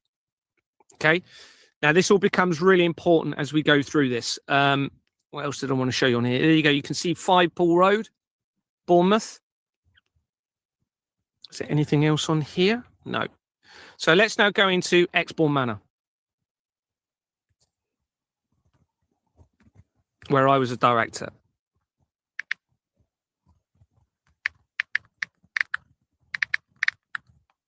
And I know I want to show you all of the evidence. I know this is time consuming and a lot of you would just want me to, but I need to show the proof of everything. So here's Exbourne Manor. If we go into the people record, you'll see my name at the bottom. There I am. And they removed me as a director. I didn't resign. They removed me, even though I was trying to sort out the fire safety risks and I was trying to find out what's happening with the finances. Now, is Stephen Owens. Here's Anthony Roberts, who initially resigned, okay, which was it after? Prior to the meeting, he resigned. So, sorry, that meeting was actually in, I think it was actually 2023 in March. Sorry, not 2022. It was 2023. So he resigned after I wanted to look at the accounts. Here's Marcia Lynch, who actually was removed at that meeting. They had to. The evidence was so strong, but they didn't remove Diana Betts. They kept Diana Betts, kept me on, and voted supposedly to remove Marcia, but it was all staged. Okay, here's Jeffrey Lynch, who is her husband. Interesting, actually, when he was appointed. See, I'm picking up on things. So this was the same day I was appointed, which was literally days before the Royal Foundation of the Prince and Princess of Wales was incorporated. And that links all areas of the fraud together. Here's Philip Harrod. You can see he resigned, okay, after I'd been removed and as I continued to expose the fraud. Here's Douglas Bannon, who also resigned. He said, obviously, about that on the 17th of November. And there you go, Stephen Trevor Owens Porter.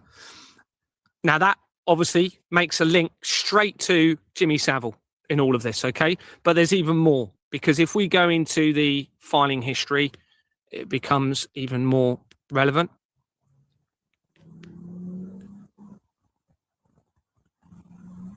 And what